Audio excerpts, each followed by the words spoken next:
저는 71살 김은자라고 합니다.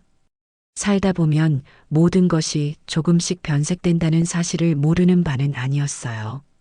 남편과 함께 고른 희고 깨끗했던 벽지는 어느새 옅은 상아색이 되었고 쨍한 햇살이 쏟아져 들어오던 거실 창은 아파트 앞동에 가려 늘 그늘이 졌지요. 저 또한 마찬가지였습니다. 팽팽하던 살갗은 느슨해졌고 칠흑 같던 머리카락은 서리가 내린 듯 희끗해졌으니까요. 하지만 그런 세월의 흔적들은 자연스러운 것이라 서글프기보다는 오히려 정겹게 느껴질 때가 많았습니다. 남편의 손때가 묻은 소파 팔걸이를 쓰다듬을 때면 비록 그는 곁에 없어도 여전히 우리가 함께 일군 이 집의 온기가 저를 감싸주는 것만 같았거든요. 문제는 자연스럽지 않은 것들이었습니다. 마치 맑은 물에 잉크 한 방울이 떨어져 순식간에 번져나가듯 제 일상을 어지럽히는 것들은 대부분 며느리 주연수로부터 시작되었습니다. 제가 아는 연수는 본래 이런 아이가 아니었어요. 아들 동수의 손을 잡고 제 앞에 처음 섰을 때만 해도 얼마나 부침성 있고 싹싹했는지 모릅니다. 하지만 결혼과 동시에 아들 내외가 이 집으로 들어와 살기 시작하면서 며느리는 아주 조금씩 그리고 아주 교묘하게 자신의 본색을 드러내기 시작했습니다. 그날도 저는 여느 때처럼 거실 소파에 앉아 제가 좋아하는 역사 드라마를 보고 있었어요. 그런데 현관문이 열리는 소리와 함께 요란한 목소리가 집안을 가득 채웠습니다. 어머니, 저 왔어요. 오늘 제 친구들 오기로 한 거 아시죠? 집에서 간단하게 파티하려고요. 돌아보니 며느리는 양손 가득 백화점 쇼핑백을 들고 서 있었습니다. 제게 하는 말이었지만 시선은 이미 거실을 빠르게 훑고 있었죠. 마치 제 허락을 구하는 것이 아니라 자신의 계획을 일방적으로 통보하는 듯한 태도였습니다. 저는 그저 조용히 고개를 끄덕였습니다. 어차피 제가 반대한다고 해서 며느리의 계획이 바뀔 리 없다는 것을 이미 알고 있었으니까요. 그래, 재미있게 놀려무나. 저녁은 먹고 오는 것이냐? 에이, 어머니도. 파티하는데 누가 밥을 먹어요. 와인이랑 치즈, 뭐 그런 거 먹는 거죠. 제가 다 사왔어요. 며느리는 대수롭지 않게 대답하며 부엌으로 향했습니다. 잠시 후 현관벨이 울리고 며느리의 친구들이 하나둘씩 도착하기 시작했어요. 하나같이 화려한 옷차림에 값비싼 장신구를 걸친 젊은 여자들이었습니다. 그들은 집 안에 들어서며 소파에 앉아있는 저를 흘기 쳐다볼 뿐 누구 하나 제대로 인사를 건네는 법이 없었습니다. 며느리 역시 저를 자신의 친구들에게 소개해 줄 생각이 전혀 없어 보였고요. 저는 그저 투명 인간처럼 앉아 그들의 시끄러운 웃음소리와 알아들을 수 없는 대화들을 배경음악처럼 듣고만 있었습니다. 그들이 거실을 점령한 순간부터 그곳은 더 이상 제게 편안한 공간이 아니었습니다. 저는 조용히 자리에서 일어나 제 방으로 들어왔습니다. 문을 닫자 시끄러운 소음이 한꺼풀 멀어졌지만 제 마음속의 소란은 오히려 더 커지는 듯 했습니다. 1시간쯤 지났을까요? 화장실이 가고 싶어져 잠시 망설였습니다. 방 안에 딸린 화장실이 없으니 거실을 가로질러 가야만 했거든요. 최대한 조용히 다녀오면 되겠지 싶어 방문을 살짝 열었습니다. 그런데 거실에 있던 며느리가 귀신같이 저를 발견하고는 화들짝 놀라며 다가와 제 앞을 막아섰습니다. 그녀의 얼굴에는 당황스러움과 짜증이 역력했습니다. 어머니, 어디 가세요? 화장실 좀 다녀오려고 그런다. 제 말에 며느리는 잠시 난처한 표정을 짓더니 이내 주위를 한번 휙 둘러보고는 목소리를 낮춰 속삭였습니다. 저기 어머니, 죄송한데 잠깐만 방에 계시면 안 될까요? 지금 거실로 나오지 마세요. 젊은 애들끼리 노는데 좀 그렇잖아요. 저는 그 순간 제 귀를 의심했습니다. 젊은 애들끼리 노는데 좀 그렇다니. 마치 제가 그들의 즐거운 시간을 방해하는 흉물이라도 되는 듯한 말투였습니다. 이 집은 제 집이고 저는 이 집의 주인이었습니다. 그런데 며느리는 제게 자신의 방에 갇혀 있으라고, 그것도 아주 정중하고 미안하다는 가면을 쓴 채로 명령하고 있었습니다. 서운함을 넘어선 깊은 모멸감이 심장을 쿵 하고 내려치는 기분이었어요. 하지만 저는 며느리와 사람들 앞에서 언성을 높이며 다투고 싶지 않았습니다. 그것은 제 마지막 남은 자존심이 허락하지 않는 일이었습니다. 저는 아무 말 없이 몸을 돌려 다시 방으로 들어왔습니다. 방문이 닫히는 순간 거실에서는 다시금 폭탄 같은 웃음소리가 터져 나왔습니다. 저는 화장실에 가는 것조차 잊어버린 채 차갑게 식어가는 방 안에서 한참을 우두커니 서 있어야만 했습니다. 며칠이 지난 아침이었습니다. 전날 밤 며느리는 또 늦게까지 술을 마시고 들어와 거실에 옷가지와 가방을 아무렇게나 벗어 던져 놓았습니다. 아침잠이 없는 제가 일어나 어질러진 거실을 치우는 것은 어느새 당연한 일상이 되어 있었죠. 한숨을 쉬며 거실을 정리한 뒤 저는 베란다에 놓인 화초들에게 물을 주기 위해 작은 물뿌리개를 들었습니다. 남편이 살아있을 때 함께 시장에 가서 사온 난초와 제가 정성껏 돌봐 겨우 꽃을 피운 군자라는 제게 자식이나 다름없는 존재들이었어요. 흙냄새를 맡고 파릇한 잎사귀를 닦아줄 때면 복잡했던 마음도 차분하게 가라앉곤 했습니다. 제가 낡은 수건으로 화분 받침을 닦고 있을 때였습니다. 늦잠을 자고 나온 며느리가 부스스한 얼굴로 다가오더니 대뜸 미간을 찌푸리며 말했습니다. 어머니, 아침부터 뭐 하세요? 집에서 흙냄새 나는 거 싫어요, 정말. 물을 주고 좀 가꿔야 오래 산단다. 향기도 얼마나 좋은데. 향기는 무슨 향기요? 이런 건 다 버리고 차라리 조화를 사다 놓는 게 훨씬 깔끔해요. 관리할 필요도 없고 벌레도 안 생기잖아요. 말이 끝나기 무섭게 며느리는 제가 가장 아끼는 군자란 화분을 번쩍 들어 올렸습니다. 제가 놀라 소리쳤어요. 연수야, 지금 뭐 하는 짓이냐? 당장 내려놓아라. 아, 왜 소리를 지르세요? 보기 싫어서 치우겠다는데. 며느리는 제 만류에도 아랑곳하지 않고 성큼성큼 현관으로 걸어갔습니다. 그리고는 마치 쓰레기를 버리듯 화분을 현관문 밖 복도에 거칠게 내려놓았습니다. 쿵 하는 소리와 함께 화분 한쪽 귀퉁이가 살짝 깨져나갔습니다. 이어서 남편의 흔적이 담긴 난초 화분까지 복도로 내쫓기고 말았죠. 저는 너무나 기가 막혀서 아무 말도 할 수가 없었습니다. 저것은 단순한 화초가 아니었습니다. 남편과 저의 시간, 그리고 제 정성이 담긴 소중한 기억이었습니다. 그런데 며느리는 그 모든 것을 한낱 흙냄새 나는 폐기물 취급하며 제 눈앞에서 치워버린 것입니다. 제가 망연자실하게 서 있는데 때마침 퇴근하고 돌아온 아들 동수가 그 광경을 보게 되었습니다. 복도에 덩그러니 놓인 화분과 굳어있는 저와 며느리를 번갈아 보며 아들은 어색하게 물었습니다. 이게 다 뭐야? 왜 화분들이 밖에 나와 있어? 며느리는 기다렸다는 듯이 아들에게 달려가 팔짱을 끼며 교태 섞인 목소리로 말했습니다. 자기 잘 왔어. 내가 집 좀 깔끔하게 하려고 화분들 정리했어. 집에서 흙먼지 날리는 거보다 훨씬 낫지?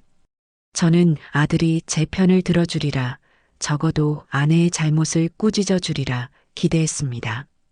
하지만 아들은 잠시 머뭇거리더니 이내 제 눈을 피하며 힘없이 말했습니다.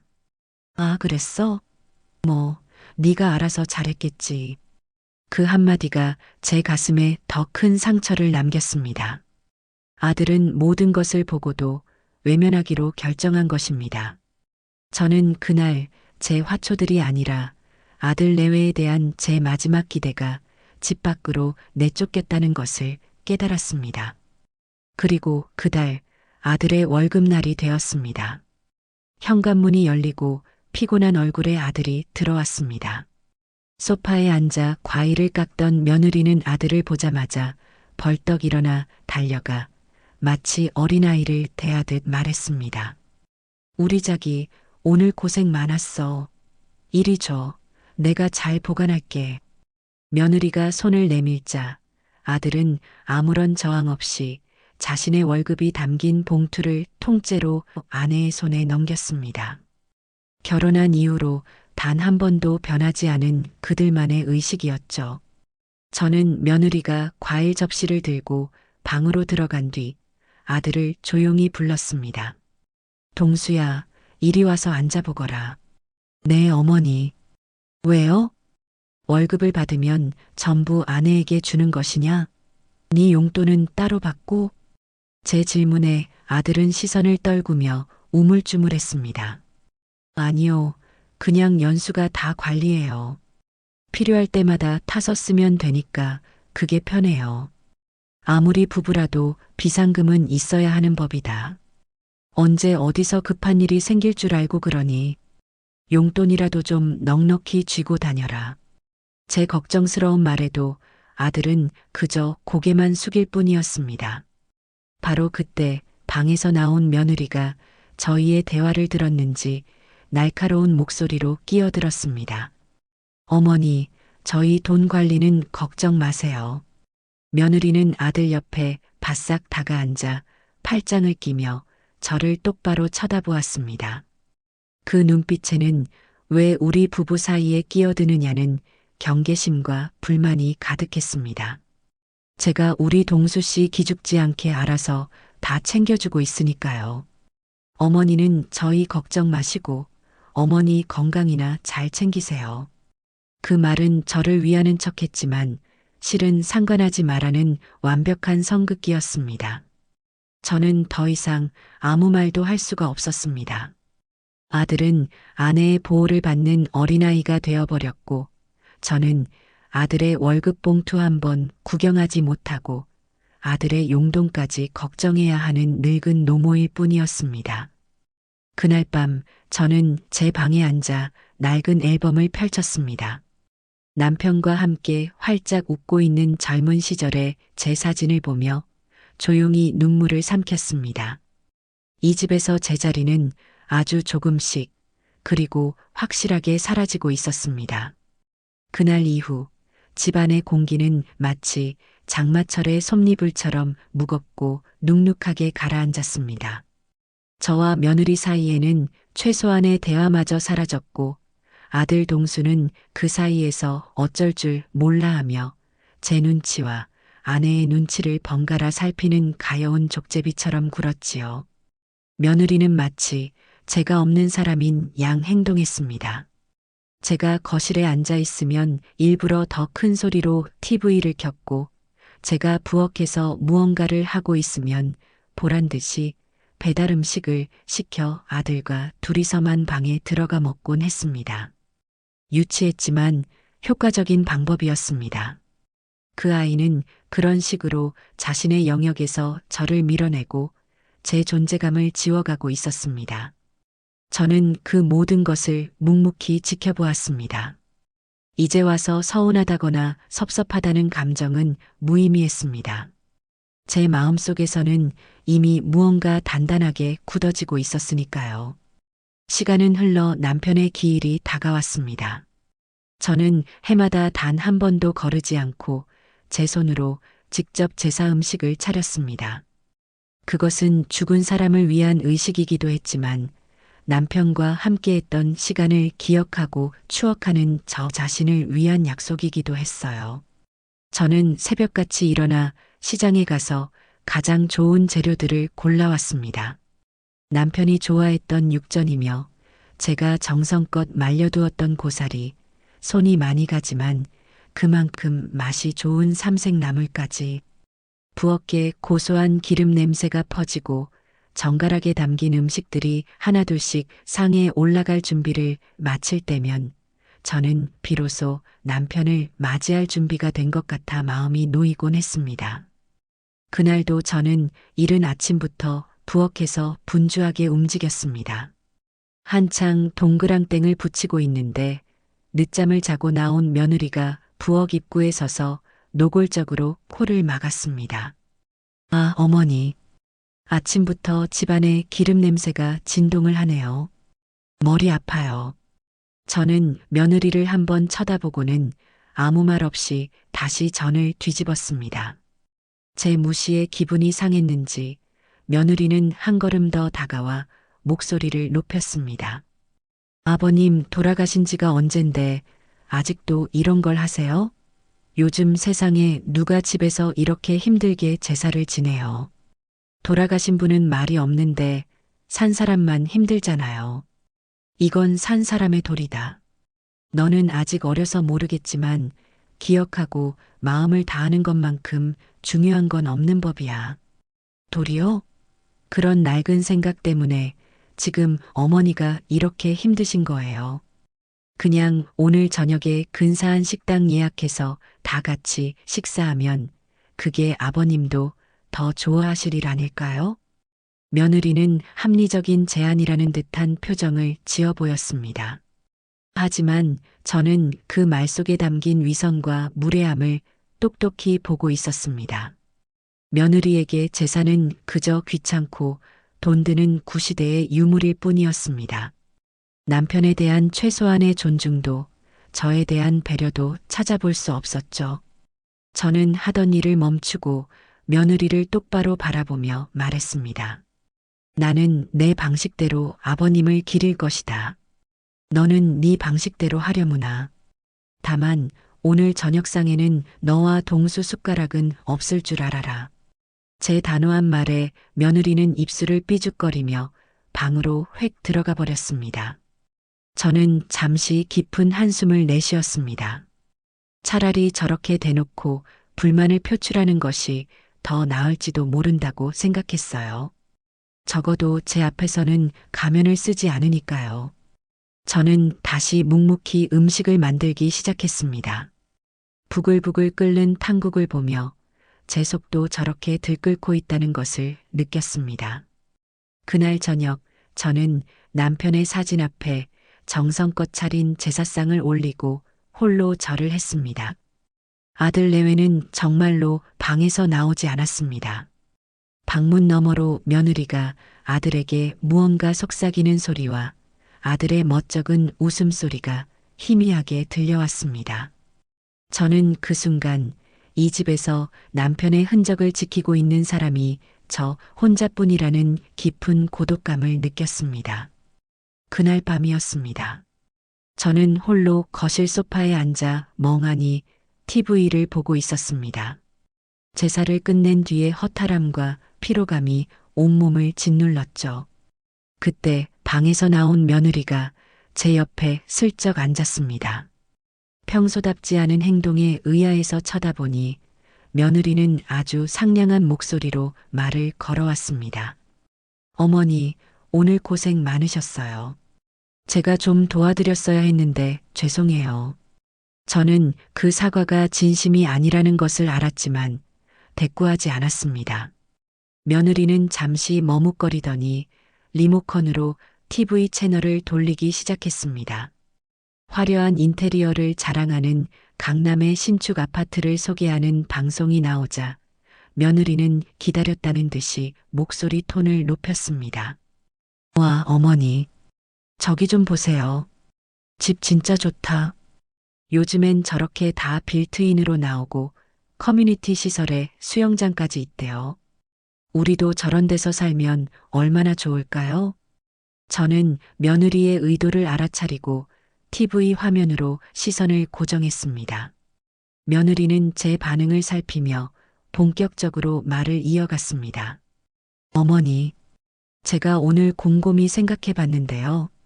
이 집도 이제 너무 낡았고 저희가 살기엔 좀 그렇잖아요. 어머님도 계단 있는 주택은 힘드실 거고요. 그래서 하고 싶은 말이 무엇이냐?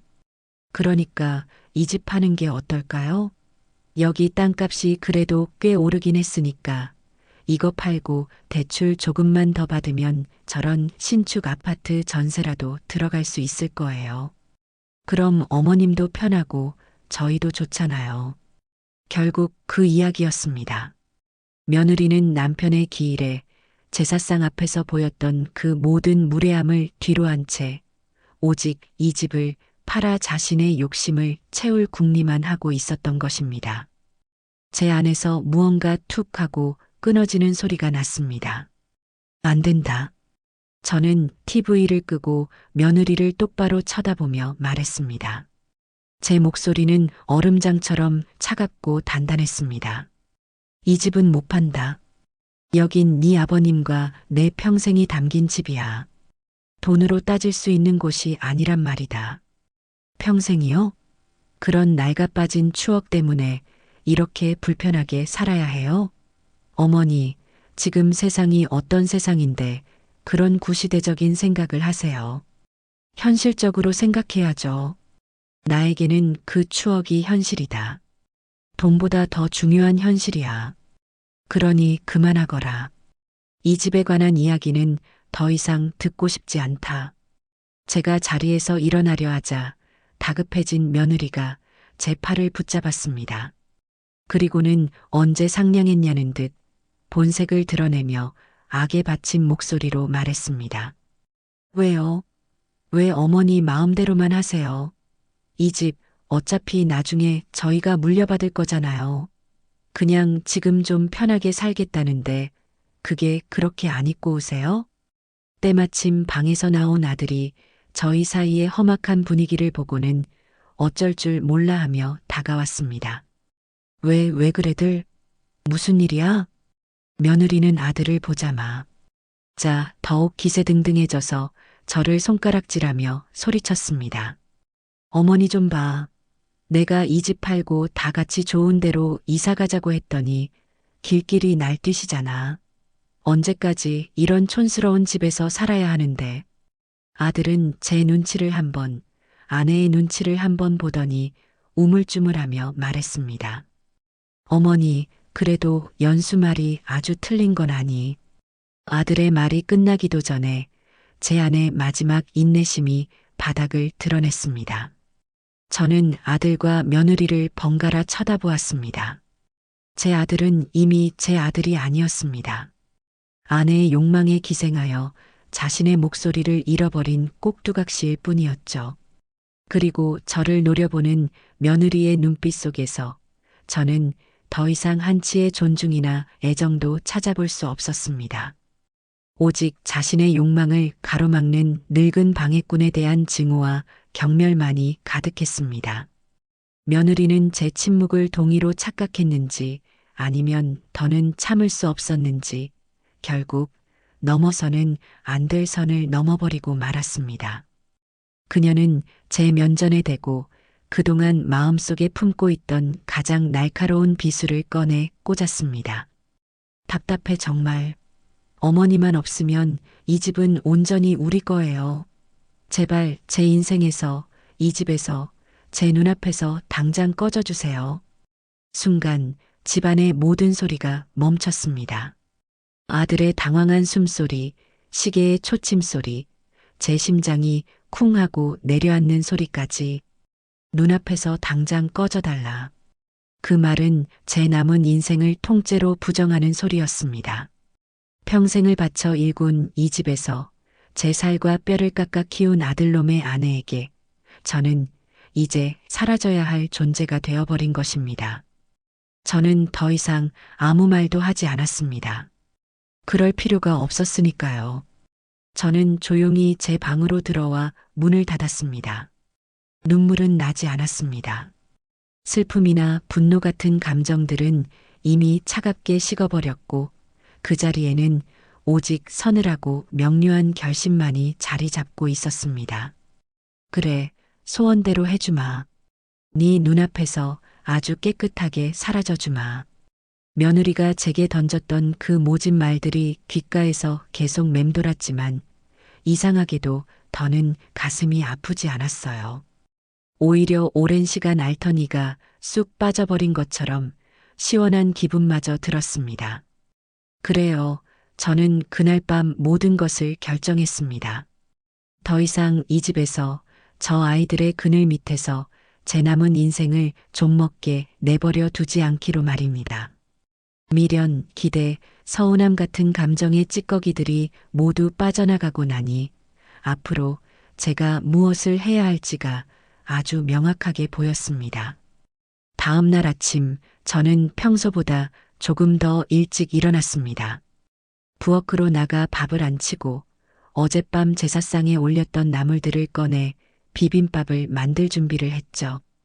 잠시 후 부스스한 얼굴로 부엌에 들어선 며느리는 제가 아무렇지 않게 아침을 준비하는 모습을 보고는 의아한 표정을 지었습니다. 아마 제가 밤새 울거나 아니면 아침부터 자신을 붙잡고 원망이라도 퍼부을 줄 알았겠지요. 어머니, 일찍 일어나셨네요.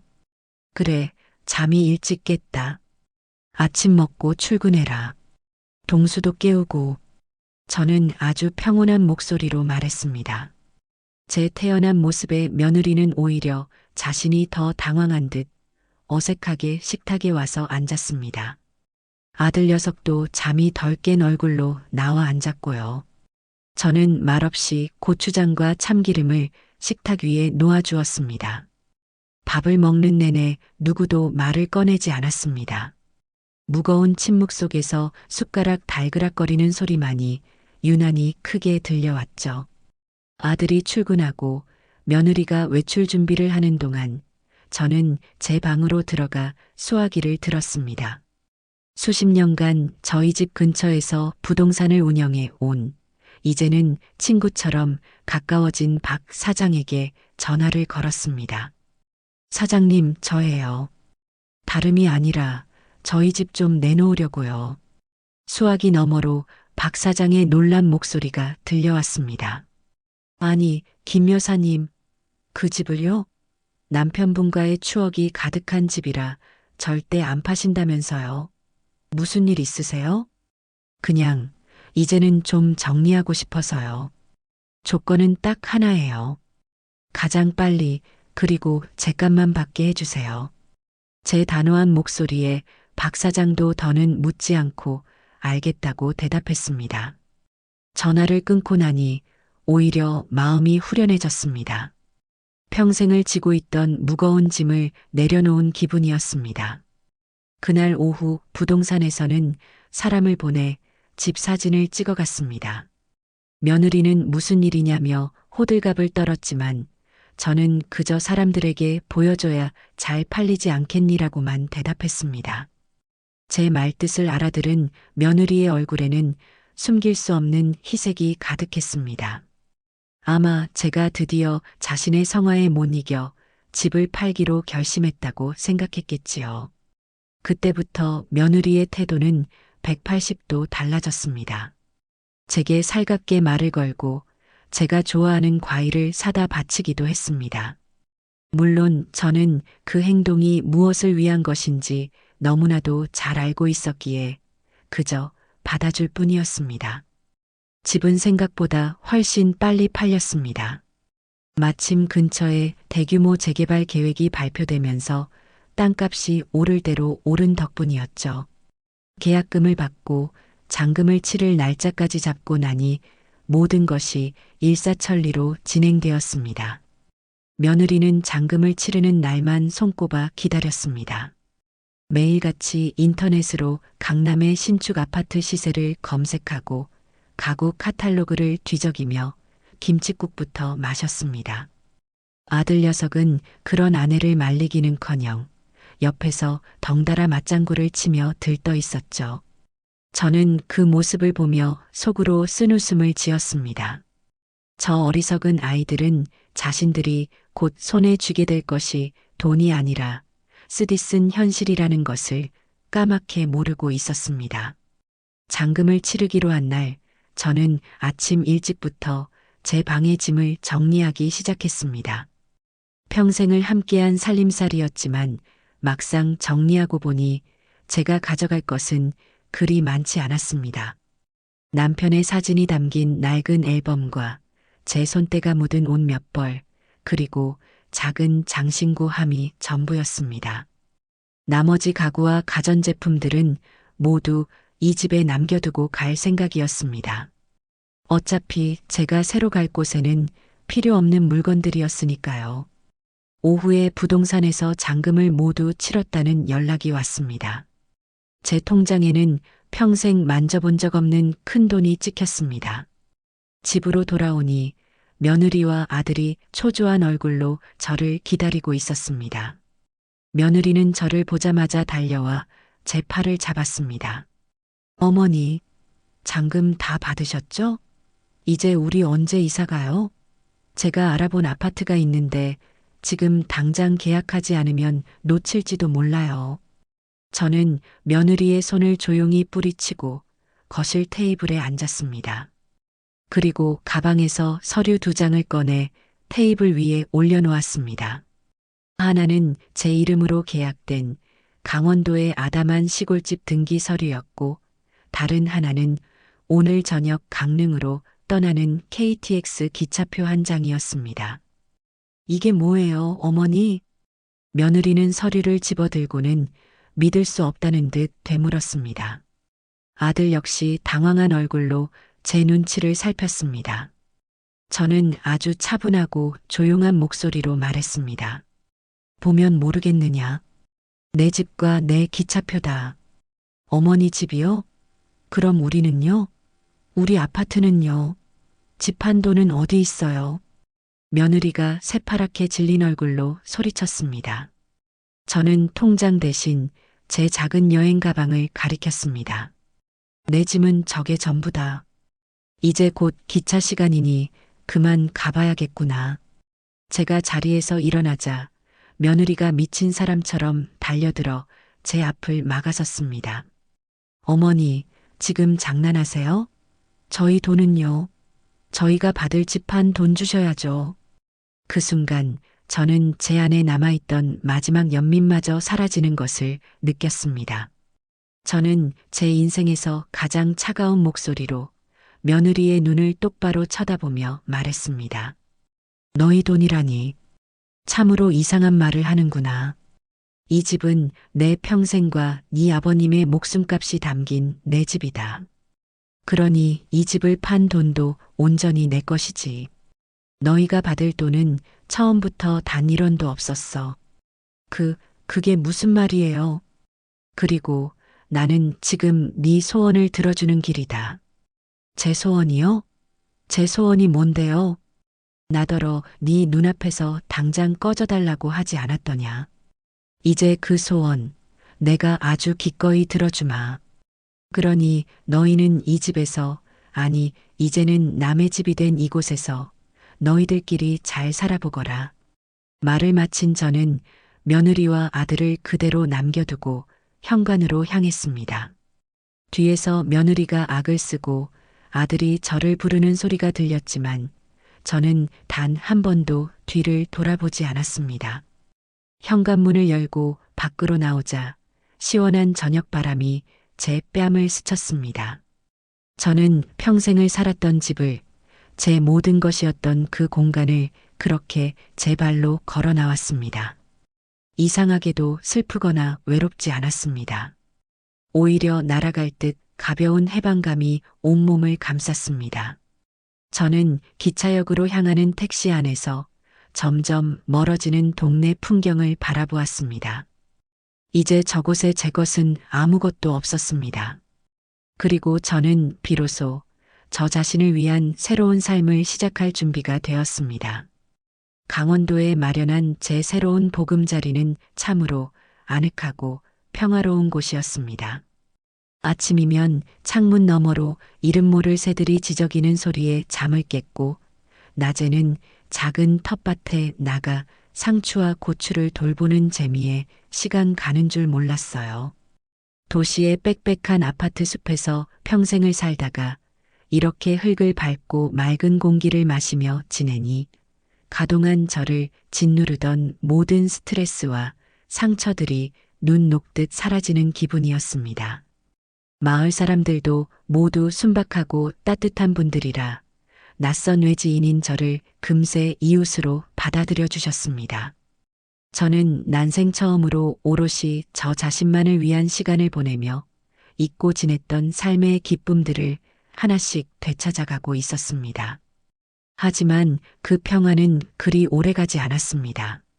시골로 내려온 지 한 달쯤 되었을까요?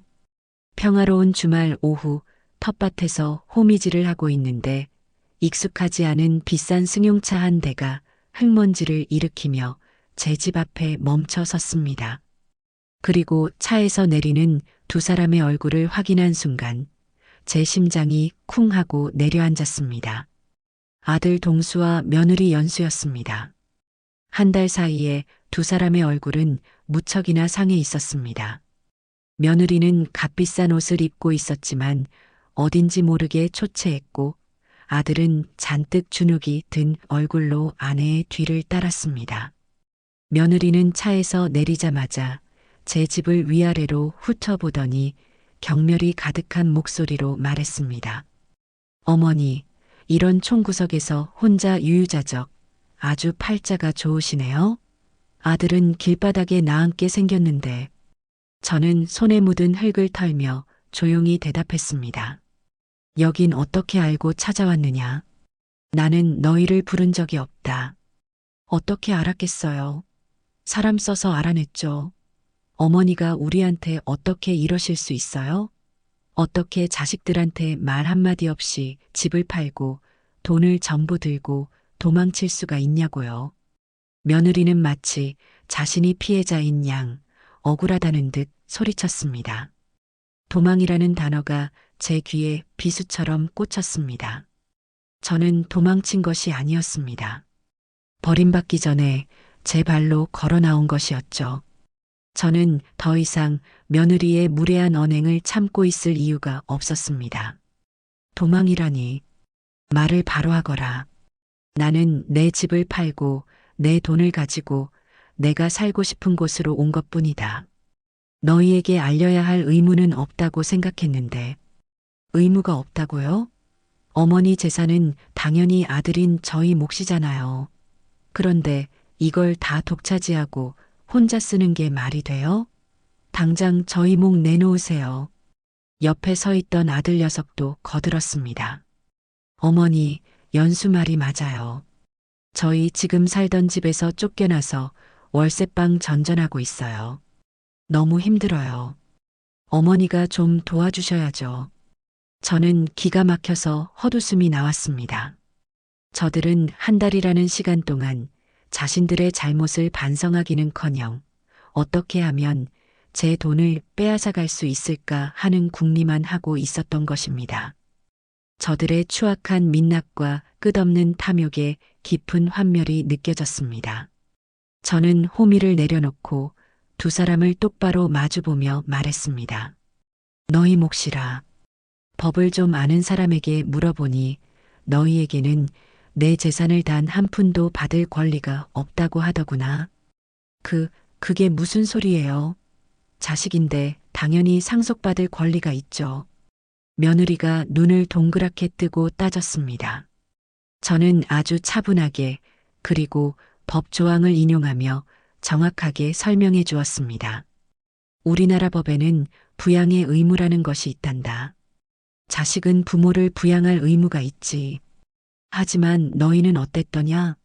나를 부양하기는커녕 한 집에 사는 동안 생활비 한 푼 준 적이 없었고 나를 없는 사람 취급하며 무시하고 결국에는 내 집에서 나를 내쫓으려고까지 했다. 그렇게 부양의 의무를 저버린 자식에게는 부모의 재산을 물려받을 권리 또한 사라지는 법이야. 이걸 상속 결격 사유라고 부른다더구나. 제 논리 정연한 말에 며느리와 아들은 잠시 말문이 막힌 듯 얼굴이 벌개졌습니다. 제가 법까지 들먹이며 나올 줄은 상상도 못했겠지요. 잠시 침묵이 흐른 뒤 이성을 잃은 며느리가 제게 달려들 기세로 악을 썼습니다. 뭐요? 지금 법을 따지자는 거예요?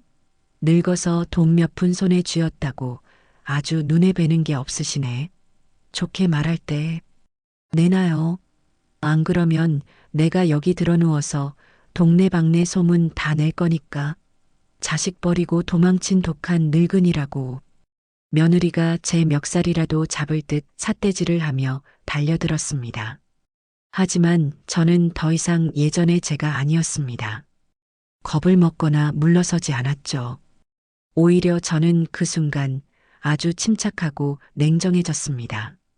저는 주머니에서 조용히 스마트폰을 꺼내 단축번호 1번을 꾹 눌렀습니다. 그 번호는 이 마을 이장님의 번호였습니다. 신호가 몇 번 가기도 전에 구수한 목소리의 이장님이 전화를 받았습니다. 여보세요? 김 여사님, 웬일이세요? 저는 며느리와 아들이 똑똑히 들을 수 있도록 스피커폰으로 전환하고 말했습니다. 이장님, 죄송하지만 부탁 좀 드릴게요. 지금 제 집에 서울에서 온 젊은 사람들이 찾아와서 행패를 부리고 있습니다. 돈을 내놓으라며 소리를 지르고 저를 해치려고까지 하네요.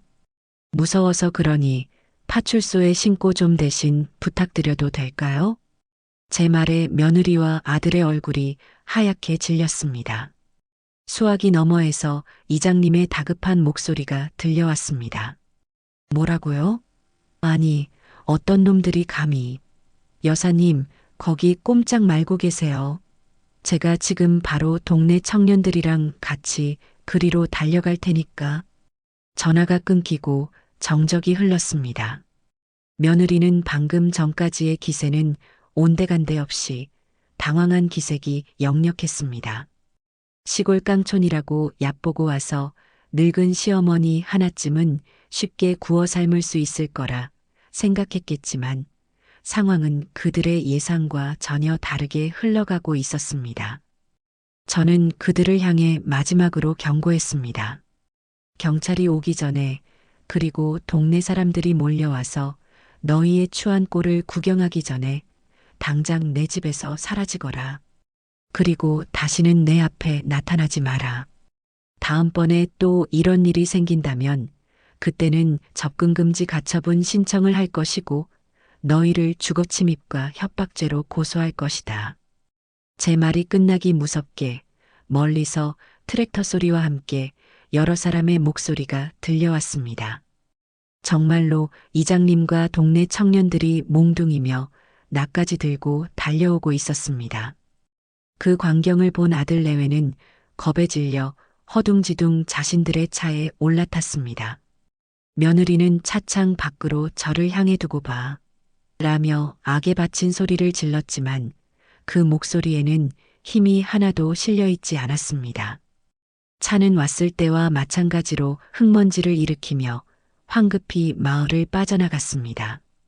잠시 후 제 집 앞으로 달려오신 이장님과 동네 분들이 제 안위를 걱정해 주었습니다. 저는 괜찮다며 그들을 안심시키고 고맙다는 인사를 몇 번이나 드렸습니다.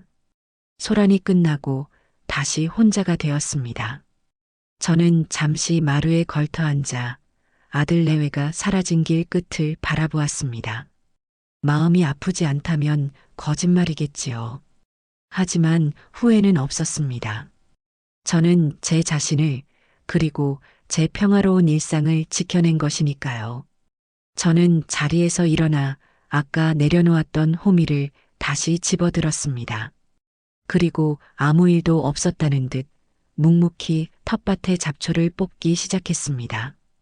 제 손길이 필요한 것은 저를 괴롭히는 과거가 아니라 제 발밑에서 꿋꿋하게 자라나는 새로운 생명들이었습니다. 낯선 땅에 뿌리를 내린다는 것은 식물을 키우는 것과 참으로 비슷했습니다. 처음에는 모든 것이 서툴고 불안하지만 매일 아침 저녁으로 들여다보며 정성을 쏟다 보면 어느새 그 땅의 일부가 되어 튼튼하게 자리를 잡게 되는 법이지요. 제가 이곳 시골 마을에 온 지 어느덧 계절이 두어 번 바뀌었습니다. 처음에는 그저 도시의 소음과 지긋지긋한 기억들로부터 도망치기 위해 선택한 곳이었지만, 이제는 제 삶의 마지막 장을 기꺼이 맡기고 싶은 소중한 터전이 되었습니다. 아침에 눈을 뜨면 저는 가장 먼저 창문을 열고 흙과 풀이 뒤섞인 상쾌한 공기를 들이마셨습니다. 밤새 차갑게 내려앉은 아침 이슬이 풀잎 끝에 영롱하게 매달려 반짝이는 것을 보고 있으면 제 마음속의 묵은 감정들마저 깨끗하게 씻겨나가는 기분이었습니다. 간단하게 아침 식사를 마친 뒤에는 어김없이 작은 텃밭으로 향하는 것이 제 하루의 시작이었습니다. 처음에는 호미질 몇 번 해도 허리가 끊어질 듯 아프고, 어떤 것이 잡초고 어떤 것이 제가 심은 모종인지 구분도 못하던 도시 촌사람이었습니다. 하지만 마을 어르신들의 도움을 받고 책을 보며 하나씩 배워나가니 얼마 지나지 않아 제 텃밭은 제법 그럴듯한 모양새를 갖추기 시작했습니다. 제 손으로 직접 키운 상추를 뜯어 쌈을 싸먹고, 통통하게 살이 오른 고추를 따서 된장에 찍어 먹을 때의 그 기쁨은 백화점 식품관에서 가장 비싼 유기농 채소를 사 먹는 것과는 비교할 수 없는 충만함을 주었습니다. 오후에는 주로 마을 회관에 나가 시간을 보냈습니다. 그곳에는 저와 비슷한 연배의 할머니들이 모여 함께 화투를 치기도 하고 뜨개질을 배우기도 하며 소일거리를 찾았지요. 저는 그 중에서도 그림을 배우는 시간이 가장 좋았습니다. 평생 붓이라고는 잡아본 적도 없는 제가 하얀 도화지 위에 서툰 솜씨로 남아 제가 사는 집과 텃밭의 토마토와 마을 앞을 흐르는 작은 시냇물을 그려 넣을 때면 마치 어린 시절로 돌아간 듯 가슴이 두근거렸습니다. 함께 그림을 그리는 이웃들은 제 그림을 보고 화가의 소질이 있다며 칭찬을 아끼지 않았고, 저희는 서로의 가림을 바꿔보며 아이들처럼 웃음을 터뜨리곤 했습니다. 서울에서의 제 삶이 늘 누군가의 아내, 누군가의 어머니로서의 역할에 갇혀 있었다면, 이곳에서의 저는 비로소 김은자라는 제 이름 석자를 오롯이 되찾은 기분이었습니다. 저의 이런 변화를 가장 먼저 알아차린 것은 제 음식 솜씨 덕분이었습니다. 제가 사는 방식은 간단하고 소박했지만 먹는 것 하나만큼은 늘 정성을 다했습니다. 특히 남편이 살아있을 때부터 해마다 직접 담가오던 된장과 고추장은 제 자부심이기도 했지요. 어느 날 이장님 댁에 일이 있어 제가 담근 된장으로 끓인 찌개를 좀 나눠드렸는데, 이장님과 이장님 부인이 그 맛을 보고는 눈이 동그래졌습니다. 아니, 김 여사님, 이 된장 혹시 어디서 사오신 거예요? 이렇게 깊고 구수한 맛은 정말 오랜만이네. 제가 직접 담근 겁니다. 별다른 비법은 없고 그저 좋은 콩에 좋은 소금, 그리고 햇볕만 잘 쬐어준 것뿐이에요. 제 대답에 이장님은 무릎을 탁 치며 말했습니다. 이런 귀한 손맛을 그냥 썩히면 쓰나. 여사님, 다음 주에 면사무소 앞에서 로컬푸드 직매장이 열리는데 거기 한번 내다 팔아보시는 게 어때요? 아마 없어서 못 팔걸. 저는 손사래를 쳤습니다. 남사스럽게 제 음식을 돈 받고 파는 것은 생각해 본 적도 없는 일이었으니까요. 하지만 이장님과 마을 사람들의 성화는 계속되었습니다. 결국 저는 등 떠밀리듯 믿져야 본전이라는 생각으로 큰 항아리에 담겨있던 된장과 고추장을 작은 단지에 나눠 담았습니다. 그리고 은자 할머니의 장독대라는, 지금 생각하면 조금 촌스럽기 그지없는 이름표를 손글씨로 써서 붙였습니다. 결과는 놀라웠습니다. 장이 열리자마자 제 된장 맛을 본 사람들의 입소문이 퍼지기 시작했고, 제가 가져간 20개의 된장, 고추장 단지는 1시간이 채 되지 않아 모두 동이 나고 말았습니다. 어떤 젊은 부부는 제 손을 잡고 어릴 적 할머니가 해주시던 바로 그 맛이라며 눈시울을 붉히기도 했습니다. 그날 이후 저는 마을의 작은 명물이 되었습니다. 주문은 날마다 늘어났고 저는 더 큰 항아리를 들여와야만 했습니다.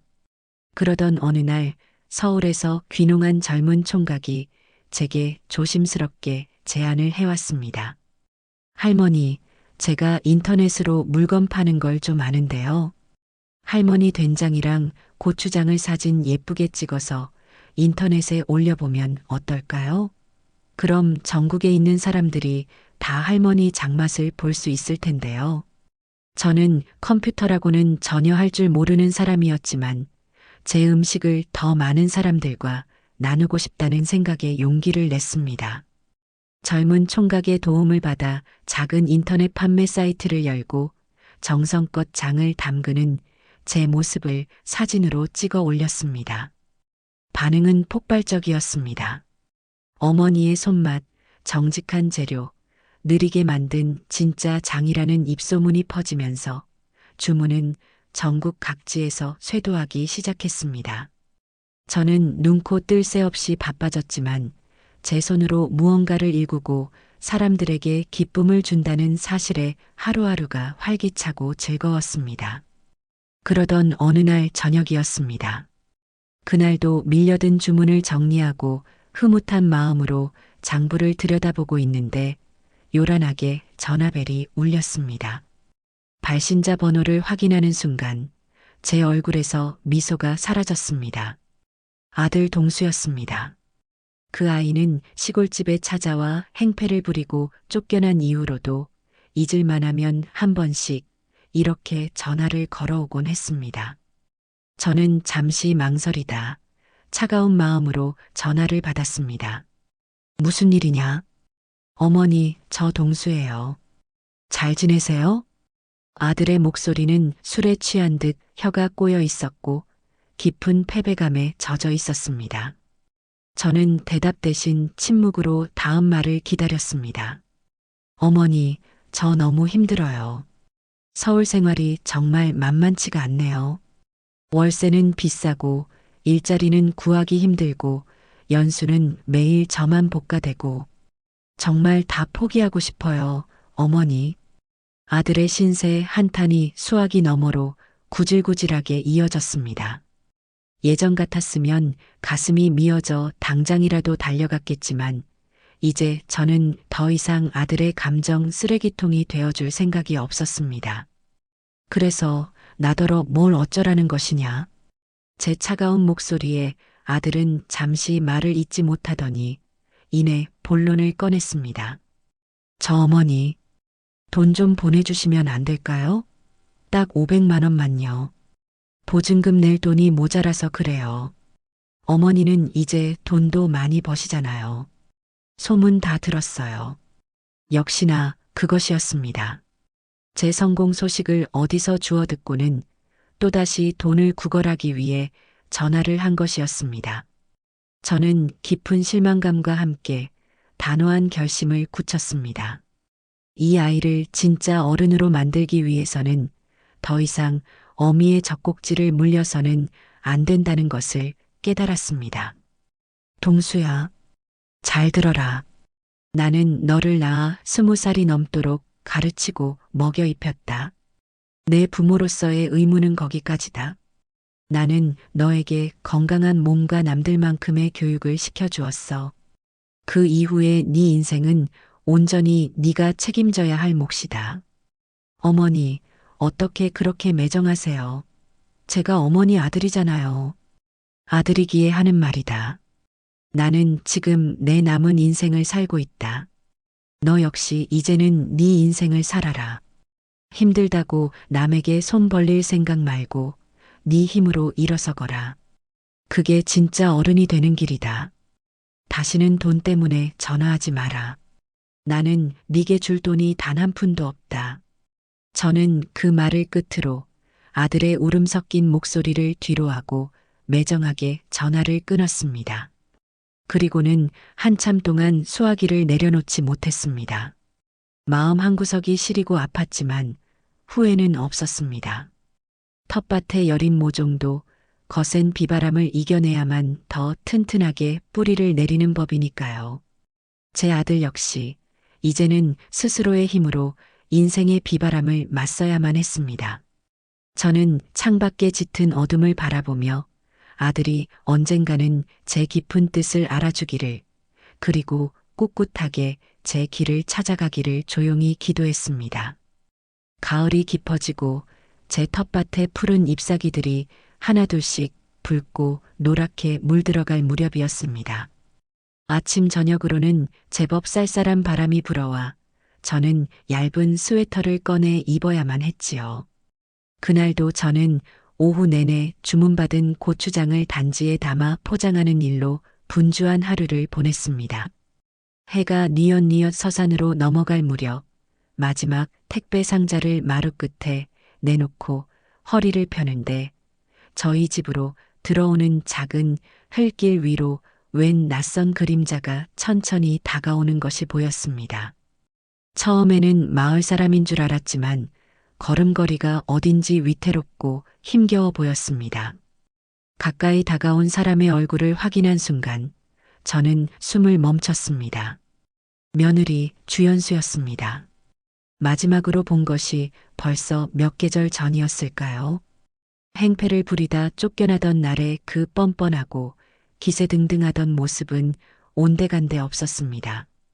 값비싸 보이기는 하지만 여기저기 구겨지고 때가 탄 얇은 트렌치 코트를 입고 있었고 화장기 없는 얼굴은 핏기 없이 창백했습니다. 며칠은 굶은 사람처럼 볼이 퀭하게 들어가 있었고 예쁘게 관리받던 머리카락은 푸석하게 엉클어져 있었습니다. 그 아이는 예전처럼 고급 승용차를 타고 온 것이 아니라 아마도 읍내 버스터미널에서부터 한참을 걸어온 듯 신발에는 온통 흙먼지가 묻어 있었습니다. 며느리는 대문 앞에 서서 차마 안으로 들어오지도 못하고 저를 멀거니 바라보았습니다. 그 눈에는 과거의 증오나 경멸 대신 깊은 절망과 처절함이 담겨 있었습니다. 저는 아무 말 없이 마당 수도가루가 손을 씻고 집 안으로 들어갔습니다. 따라 들어오라는 말도 어서 가라는 말도 하지 않았습니다. 잠시 후 며느리는 망설이듯 제 뒤를 따라 집 안으로 들어섰습니다. 그리고는 제가 앉아있는 마루 끝에 차마 올라오지도 못하고 흙바닥에 풀썩 주저앉았습니다. 무슨 일이냐? 제가 먼저 침묵을 깼습니다. 제 목소리는 메마른 나뭇잎처럼 차갑게 울렸습니다. 제 목소리에 용기를 얻었는지 아니면 참았던 무언가가 터져 나왔는지 며느리는 갑자기 땅바닥에 이마를 대고 흐느끼기 시작했습니다. 한참을 어깨를 들썩이며 소리 없이 울던 며느리는 이윽고 고개를 들고 붉게 충혈된 눈으로 저를 올려다보았습니다. 어머니 잘못했어요. 제가 다 잘못했어요. 저는 대답하지 않았습니다. 그 사과가 진심인지 아니면 다른 목적을 위한 연기인지 알 수 없었기 때문입니다.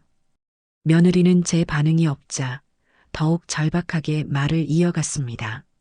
어머니, 제발 저 좀 살려주세요. 저희 엄마가 아파요. 저는 그제야 며느리의 얼굴을 제대로 쳐다보았습니다. 안 사도니? 어디가 아프다는 말이냐? 폐암 말기래요. 지금 당장 수술하지 않으면 몇 달 못 사신대요, 어머니. 며느리는 말을 잇지 못하고 다시금 오열했습니다. 저는 잠시 아무 생각도 할 수 없었습니다. 안사돈이라면 결혼식장에서 곱게 한복을 차려입고 수줍게 웃던 그 왜소하고 선한 인상의 여인이었습니다. 그 후로 몇 번 왕래가 있긴 했지만 딸과는 달리 참으로 조용하고 속 깊은 사람이라고 생각했었지요. 그런 사람이 암에 걸렸다니, 그것도 말기라니. 뜬금없는 소식에 마음 한구석이 덜컥 내려앉는 기분이었습니다. 하지만 저는 곧 마음을 다잡았습니다. 며느리가 지금 제 앞에서 흘리는 눈물이 과연 순수한 슬픔의 눈물일까? 저는 며느리의 눈을 똑바로 쳐다보며 물었습니다. 그래서 나를 찾아온 이유가 무엇이냐? 제 질문의 의도를 알아차린 며느리는 울음을 그치고 제게 기어오다시피 다가왔습니다. 그리고는 제 다리를 붙잡고 애원하기 시작했습니다. 돈이 없어요, 어머니.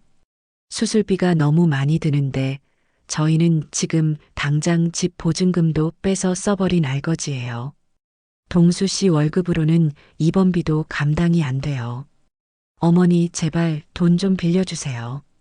제가 평생 일해서라도 꼭 갚을게요. 네. 저희 엄마 좀 살려주세요, 어머니. 결국 또 돈이었습니다. 저는 제 다리를 붙잡고 매달리는 며느리를 차갑게 내려다보았습니다. 그 순간 과거의 며느리가 제게 퍼부었던 모든 모진 말과 행동들이 파노라마처럼 머릿속을 스쳐 지나갔습니다. 저를 투명 인간 취급하던 일, 제 소중한 화분을 내다버린 일, 그리고 제 면전에 대고 눈앞에서 꺼져달라고 소리치던 그 순간까지 저는 제 다리를 붙잡은 며느리의 손을 힘주어 떼어냈습니다. 그리고 제 인생에서 가장 차가운 목소리로 말했습니다. 그래서 그게 나와 무슨 상관이지? 네. 어머니. 네 어머니가 아픈 것은 참으로 안 된 일이다. 하지만 내가 왜 네 어머니의 수술비를 대주어야 하지? 나는 네게 돈을 빌려줘야 할 아무런 의무가 없다. 제 단호한 말에 며느리는 믿을 수 없다는 표정으로 저를 올려다보았습니다. 어떻게 그런 말씀을 하세요? 그래도 저희가 가족이잖아요. 가족? 나를 집에서 내쫓으려던 그 순간에도 네가 나를 가족이라고 생각했었느냐? 시골까지 찾아와 내게 행패를 부리던 그 순간에도 우리가 가족이었어? 너는 필요할 때만 가족을 찾고 필요 없을 때는 헌신짝처럼 버리는구나. 나는 그런 편리한 가족이 되어줄 생각이 없다. 저는 자리에서 일어나 방으로 들어가려 했습니다. 제 등 뒤로 며느리의 절규가 들려왔습니다. 어머니, 제발이요. 이번 한 번만 제발. 저는 돌아보지 않았습니다. 그리고 차갑게 말을 이었습니다. 사람은 자신이 뿌린 대로 거두는 법이다. 네 어머니가 아픈 것은 네가 그동안 부모에게 소홀했던 탓이고 수술비가 없는 것은 너희 부부가 방탕하게 살아온 탓이다. 그 모든 결과를 왜 나에게 책임지라고 하는 것이냐. 돌아가거라. 그리고 다시는 내 앞에 나타나지 마라.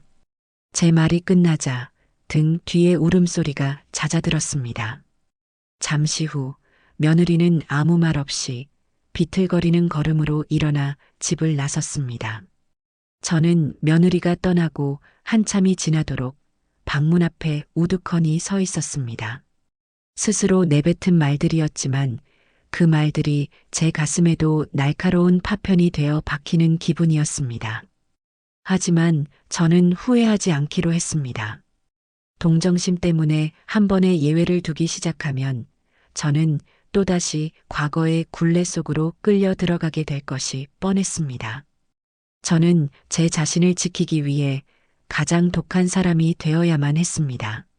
하지만 그날 밤 저는 잠결에 자꾸만 기침을 하는 안사돈의 얼굴과 절망에 가득 차 있던 며느리의 눈빛을 떨쳐버릴 수가 없었습니다.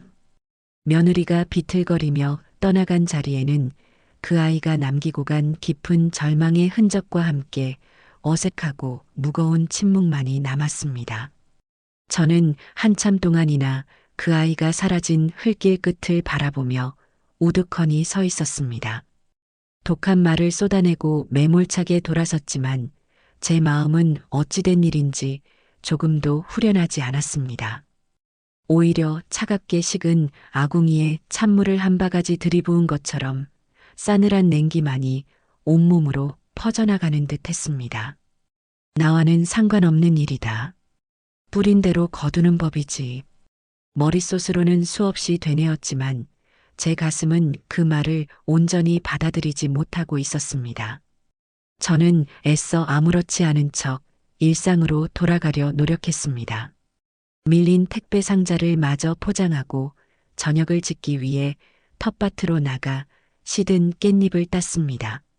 하지만 손은 기계적으로 움직이고 있을 뿐 제 모든 신경과 생각은 온통 다른 곳을 향해 있었습니다. 며칠을 굶은 사람처럼 헬쑥하던 며느리의 얼굴, 다 갈라진 목소리로 저희 엄마 좀 살려달라며 애원하던 그 처절한 모습이 눈앞에서 아른거려 일이 손에 잡히지 않았습니다. 저녁상에 앉아서도 밥알이 모래알처럼 껄끄러워 몇 숟갈 뜨는 둥 마는 둥상을 물려야만 했지요. 그날 밤 저는 잠을 이룰 수가 없었습니다. 자리에 누워 눈을 감으면 오래전 제 남편이 병상에 누워 힘겹게 숨을 몰아쉬던 마지막 모습이 떠올랐습니다. 그때의 저 역시 단 하루라도 남편의 시간을 더 붙잡고 싶어 병원비에 보탤 돈을 구하기 위해 이리저리 뛰어다니며 얼마나 많은 눈물을 삼켰던가요? 돈이 없다는 것이 사랑하는 가족의 생사를 지켜보는 것만큼이나 비참하고 끔찍한 일이라는 것을 저는 누구보다 잘 알고 있었습니다. 물론 며느리와 저는 경우가 달랐습니다. 그 아이는 저를 가족으로 생각하지도 않았고 제게 씻을 수 없는 상처를 주었습니다. 하지만 그렇다고 해서 죄 없는 안사돈마저 외면하는 것이 과연 옳은 일일까요? 주연수의 어미가 아닌 오미경이라는 한 사람의 생명으로 본다면 제가 가진 돈으로 살릴 수 있는 목숨을 며느리가 밉다는 이유 하나만으로 모른 척하는 것이 과연 사람의 도리일까? 밤새도록 제 안에서는 두 개의 자아가 치열하게 싸웠습니다. 하나의 자아는 제게 속삭였습니다.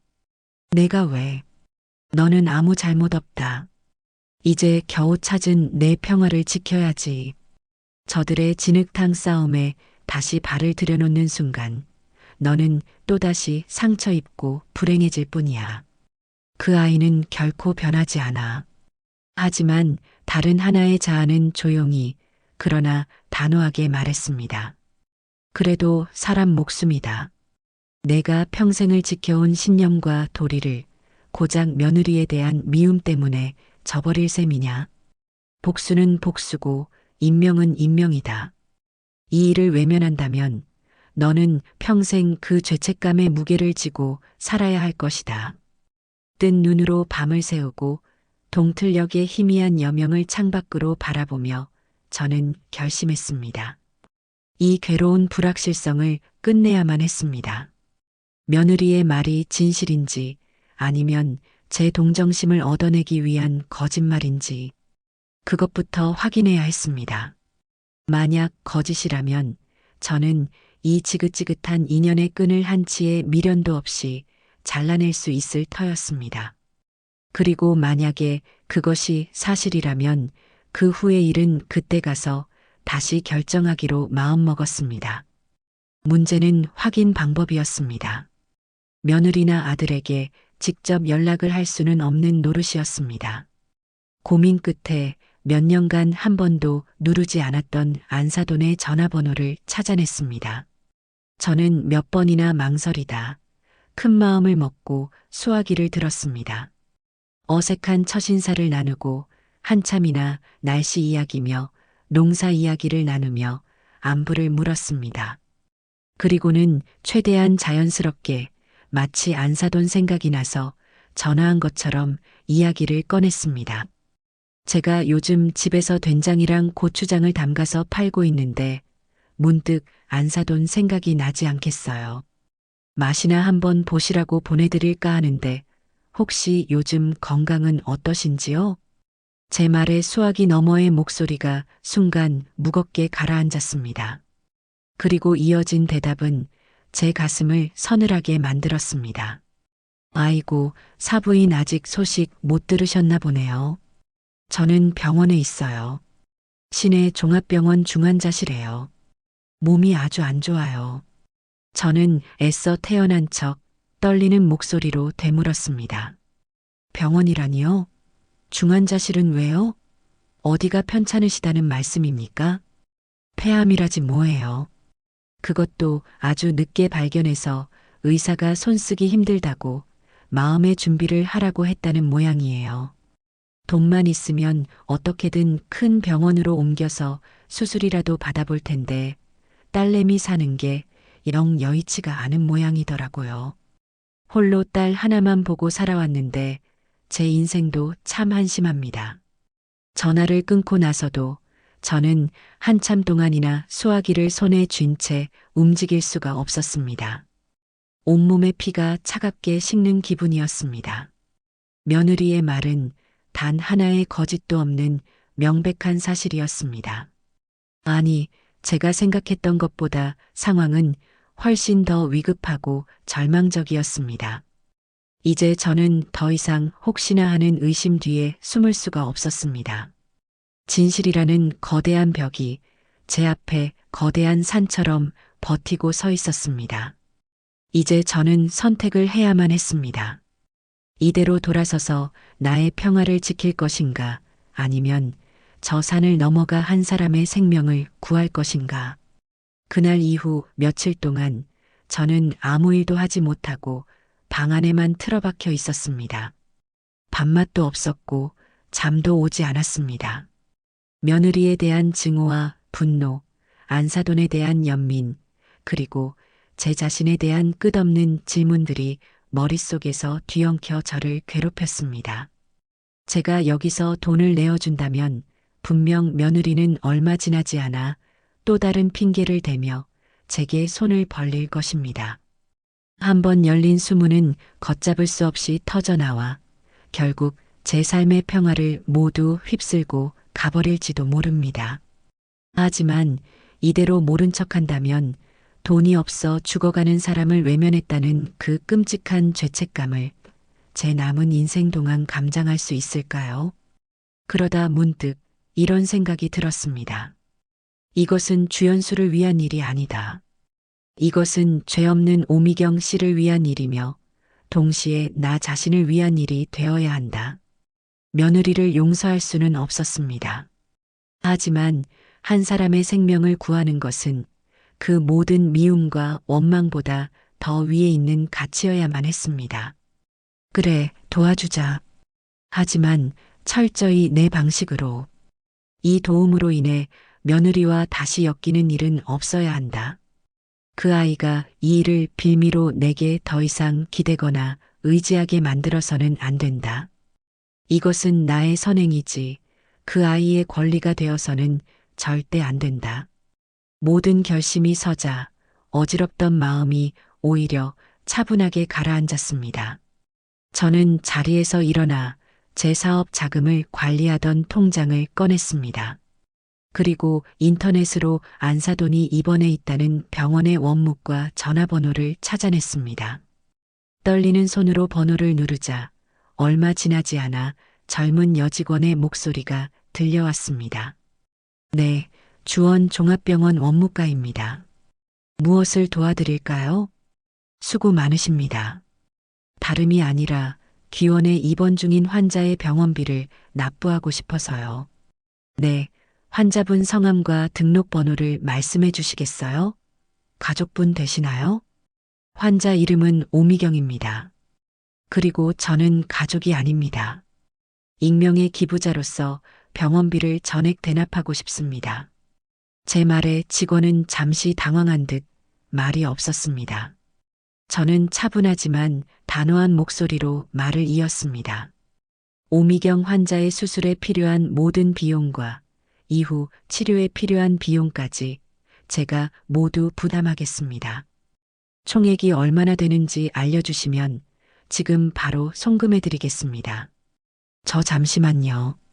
금액이 상당히 큰데 정말 가족이 아니신가요? 그렇습니다. 그리고 가장 중요한 조건이 있습니다.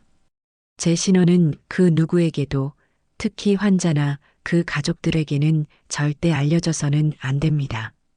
만약 그들이 병원비 출처를 묻거든 병원의 복지재단이나 혹은 다른 익명의 후원 단체에서 지원한 것이라고 말씀해 주십시오.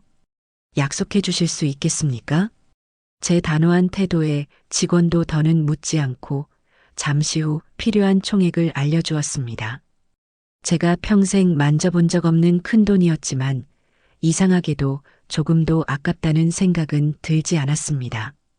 저는 직원이 불러주는 계좌번호를 받아 적고 곧바로 제 휴대전화를 이용해 그 거액의 돈을 이체했습니다. 화면에 송금이 완료되었습니다라는 문구가 뜨는 순간 제 어깨를 짓누르던 무거운 짐이 스르르 내려가는 기분이었습니다. 전화를 끊고 저는 조용히 창가로 다가갔습니다. 창밖에는 어느새 저녁 노을이 붉게 물들고 있었습니다. 저는 저 멀리 서울 하늘 아래에 있을 며느리와 안사돈을 떠올렸습니다.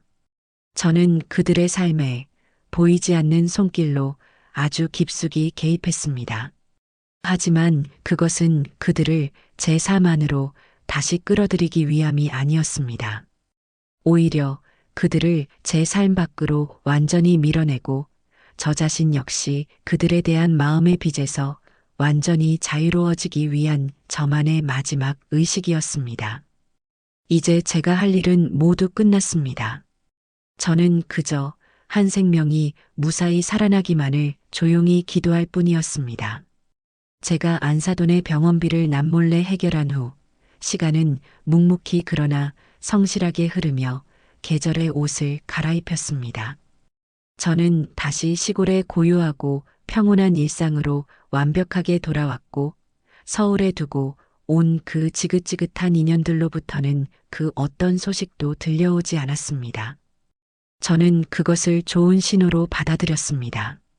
무소식이 희소식이라는 옛말처럼 안사돈의 건강이 무사히 회복되었고 아들 내외 역시 이제는 제 도움 없이 자신들의 두 발로 삶을 꾸려나가고 있으리라 애써 짐작할 뿐이었습니다. 가끔씩, 아주 가끔씩 밤이 깊어지면 아들 녀석의 얼굴이 떠오를 때도 있었지만 저는 먼저 연락해서 안부를 묻는 어리석은 짓은 하지 않았습니다. 이미 제 손을 떠난 년이라고, 이제는 그들이 알아서 헤쳐나가야 할 삶이라고 스스로에게 되뇌며 애써 선을 그었지요. 제 작은 사업은 놀라울 정도로 번창했습니다. 처음에는 소일거리로 시작했던 은자 할머니의 장독대는 이제 제법 이름이 알려져 전국의 미식가들이 먼저 찾아주는 귀한 이름이 되었습니다. 주물량을 맞추기 위해 더 큰 장독을 수십 개 들여와야 했고 마을의 부녀의 어머님들 몇 분께 수고비를 드리고 함께 일을 할 정도로 규모가 커졌습니다. 저는 좋은 재료를 구하기 위해 새벽같이 인근의 오일장을 찾아다니고 밤늦게까지 컴퓨터 앞에 앉아 주문서를 정리하며 눈코 뜰 새 없이 바쁜 나날을 보냈습니다. 그렇게 몸을 고되게 움직이고 일에 몰두하다 보면 서울에서의 기억, 며느리의 날카로운 목소리, 아들의 무기력한 눈빛 같은 저를 좀먹던 상념들을 잠시나마 잊을 수 있었습니다. 그러던 어느 날 오후였습니다. 잠시 차를 마시며 쉬는 동안 습관처럼 지역 신문사의 홈페이지에 들어가 소소한 소식들을 읽어 내려가고 있었습니다. 그러다 제 눈을 의심하게 만드는 아주 작은 제목의 기사 하나를 발견했습니다. 작은 나눔, 큰 기적 주원 종합병원에 찾아온 얼굴 없는 천사. 저는 저도 모르게 마른 침을 삼키며 떨리는 손으로 기사를 클릭했습니다. 기사의 내용은 이러했습니다. 몇 달 전 말기 폐암으로 시한부 선고를 받았던 60대 여성 오미경 씨가 한 익명의 독지가가 건넨 거액의 수술비 덕분에 기적적으로 수술을 받고 제2의 인생을 살게 되었다는 한편의 드라마 같은 이야기였습니다. 기사에는 환자의 딸과의 짧은 인터뷰 내용도 실려 있었습니다. 얼굴도 성함도 아무것도 모르는 분의 은혜로 저희 어머니가 다시 살아나셨습니다. 이 은혜를 어떻게 갚아야 할지 저희 가족은 평생 그분을 위해 기도하며 저희 역시 그분처럼 어려운 이웃을 돕는 착한 사람으로 살아가겠습니다. 며느리의 목소리가 마치 음성으로 지원되는 것처럼 제 귓가에 생생하게 들려오는 듯 했습니다. 기사 한편에는 이제는 제법 혈색이 돌아온 안사돈과 그 옆에 꼭 붙어 있는 며느리가 병원 로비의 작은 정원에서 함께 웃고 있는 흐릿한 사진도 실려 있었습니다. 저는 기사를 몇 번이고 다시 읽어보았습니다. 그리고는 조용히 컴퓨터 화면을 껐습니다. 가슴속 깊은 곳에서부터 뜨거운 무언가가 울컥 치밀어 올랐습니다. 다행이었습니다. 정말로 다행이었습니다. 제 작은 선택이 꺼져가던 한 생명의 불씨를 다시 살려내고 한 가정을 절망의 늪에서 건져 올린 것입니다. 며느리가 인터뷰에서 했다는 그 말이 부디 순간의 감정에서 나온 헛된 다짐이 아니기를. 그래서 이번 일을 계기로 정말 새로운 사람으로 거듭나기를 마음속으로 조용히 그리고 간절히 빌어주었습니다. 이제 정말로 모든 것이 끝났다고. 저와 그들의 길고 아팠던 인연은 이것으로 완전히 정리된 것이라고 그렇게 믿고 싶었습니다. 평화로운 날들은 계속되었습니다. 제 삶은 이제 그 누구의 방해도 받지 않는 온전한 저만의 것이었습니다. 제 사업은 이제 백화점 식품관에도 입점할 정도로 크게 성장했고, 저는 성공한 여성사업가라는 낯선 이름으로 방송국의 인터뷰 요청을 받기도 했습니다.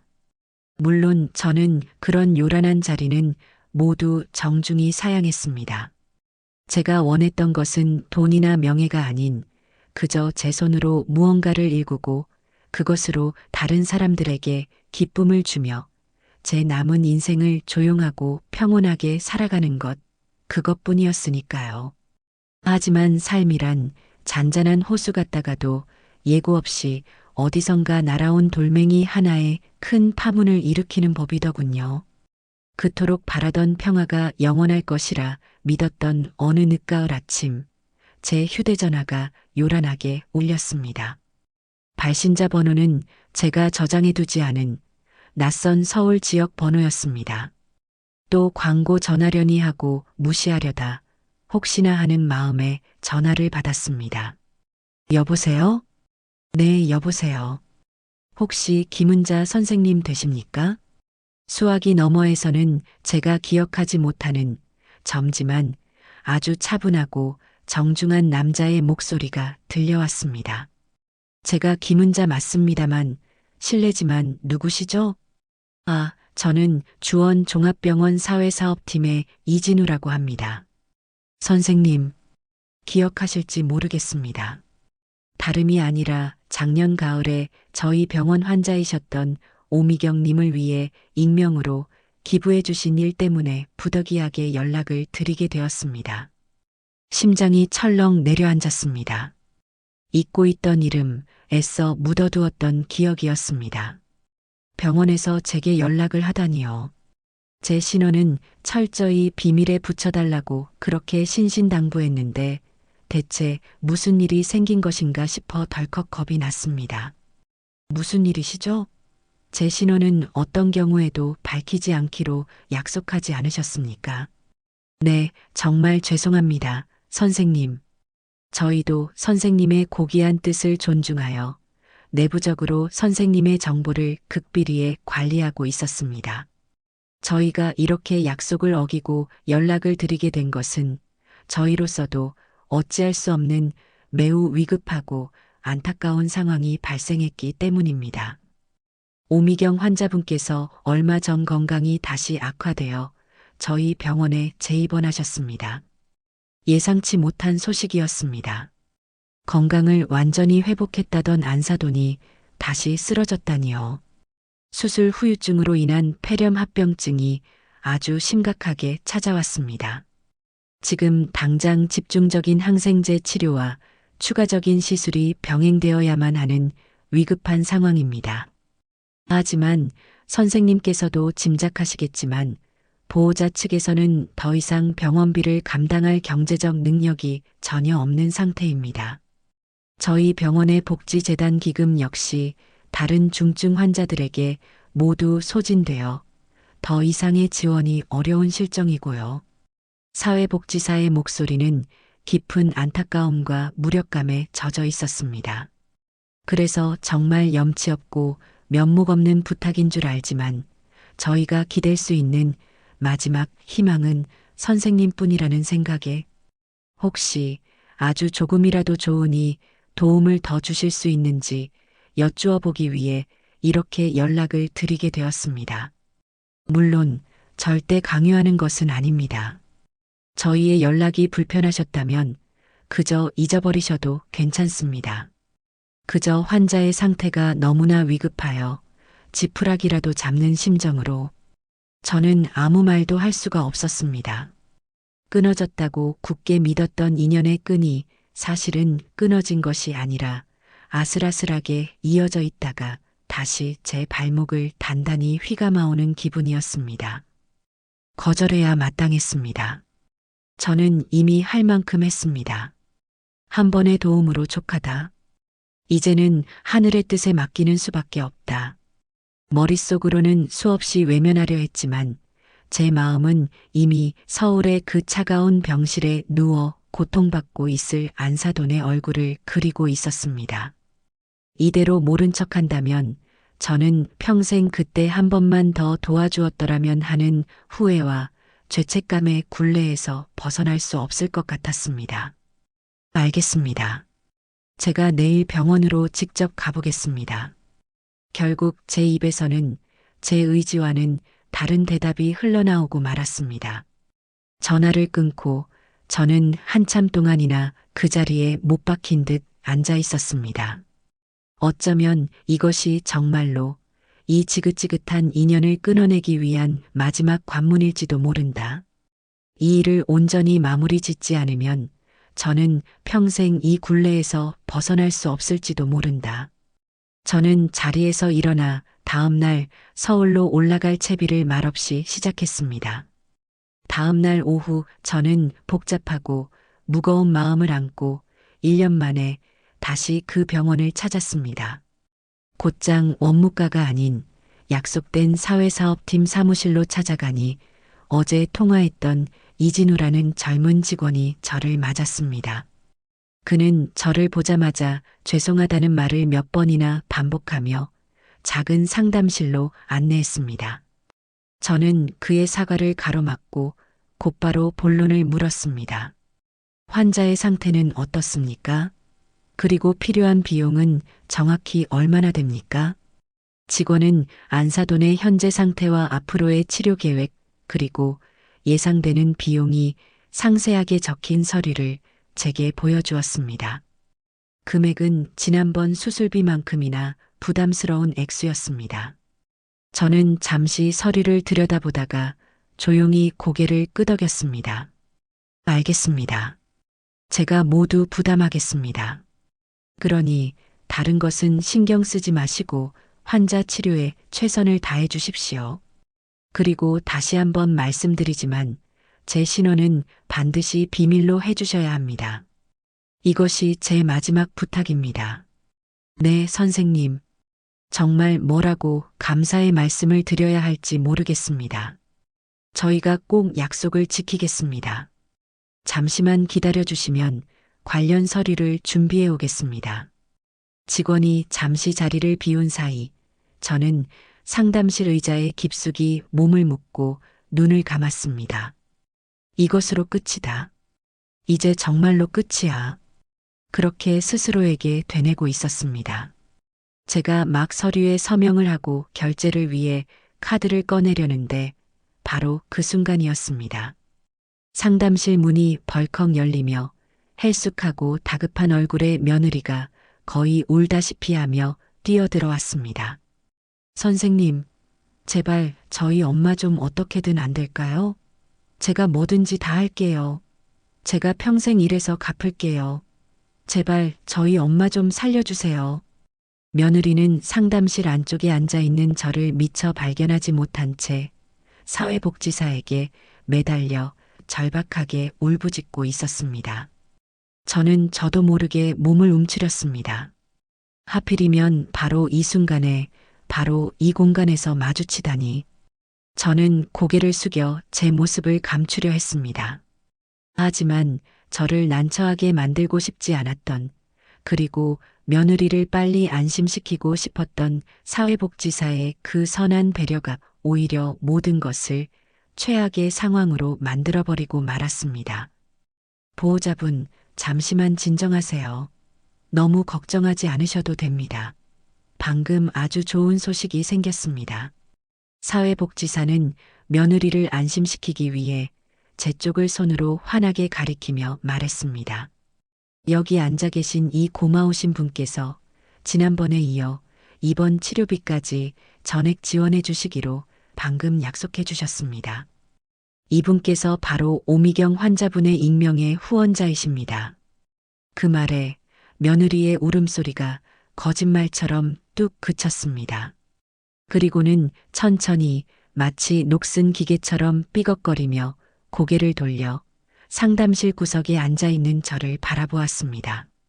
며느리의 눈이 제 얼굴을 확인하는 순간 그 눈동자가 지진이라도 난 것처럼 거세게 흔들리기 시작했습니다.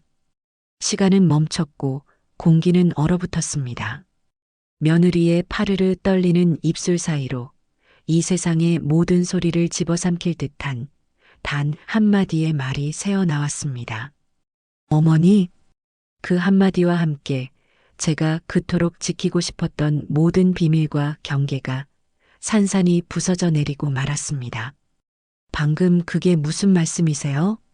며느리는 저를 본 채 만 채 하얗게 질려버린 얼굴로 사회복지사를 향해 로봇처럼 되물었습니다. 그 목소리는 금방이라도 부서져 내릴 것처럼 가늘고 위태롭게 떨리고 있었지요. 자신의 말 한마디가 어떤 파장을 불러일으켰는지 뒤늦게 깨달은 젊은 사회복지사는 어쩔 줄 몰라 하며 제 눈치와 며느리의 눈치를 번갈아 살폈습니다. 저는 그 순간 이 모든 상황을 더 이상 되돌릴 수 없다는 것을 직감했습니다. 제가 그토록 애써 쌓아 올렸던 익명의 벽이 한 젊은이의 순수한 선의에서 비롯된 말실수 한마디에 너무나도 허무하게 무너져 내린 것입니다. 며느리의 머릿속이 얼마나 복잡하고 아프게 돌아가고 있을지 저는 굳이 보지 않아도 알 수 있었습니다. 갑자기 나타나 어머니의 목숨을 살려준 하늘에서 내려온 동아줄 같았던 얼굴 없는 독지가, 그리고 지금 추가 병원비를 해결하기 위해 바로 이 자리에 앉아 있는 자신이 세상에서 가장 미워하고 원망했던 시어머니. 그동안 전혀 연결되지 않던 두 개의 그림 조각이 방금 그 사회복지사의 말 한마디로 너무나도 잔인하게 하나로 맞춰져 버린 것입니다. 며느리의 동공이 걷잡을 수 없이 흔들렸습니다. 그것은 단순한 놀람이 아니었습니다. 자신이 저지른 과거의 모든 악행과 그 악행의 대상이었던 제가 베푼 선행의 엄청난 무게를 동시에 깨닫기 시작한 사람의 깊은 충격과 자기 혐오였습니다. 저는 더 이상 그 자리에 앉아 있을 수가 없었습니다. 이런 식으로 모든 것이 밝혀지기를 원했던 것이 아니었습니다. 며느리의 감사를 받고 싶어서 혹은 며느리에게 죄책감을 안겨주고 싶어서 한 일이 아니었으니까요. 저는 아무 말도 하지 않고 남은 결제 서류 위에 기계적으로 서명을 마쳤습니다. 그리고 가방을 챙겨 자리에서 일어났습니다. 이 질식할 것 같은 공간에서 며느리의 그 무너져 내리는 눈빛으로부터 한시라도 빨리 벗어나고 싶었습니다.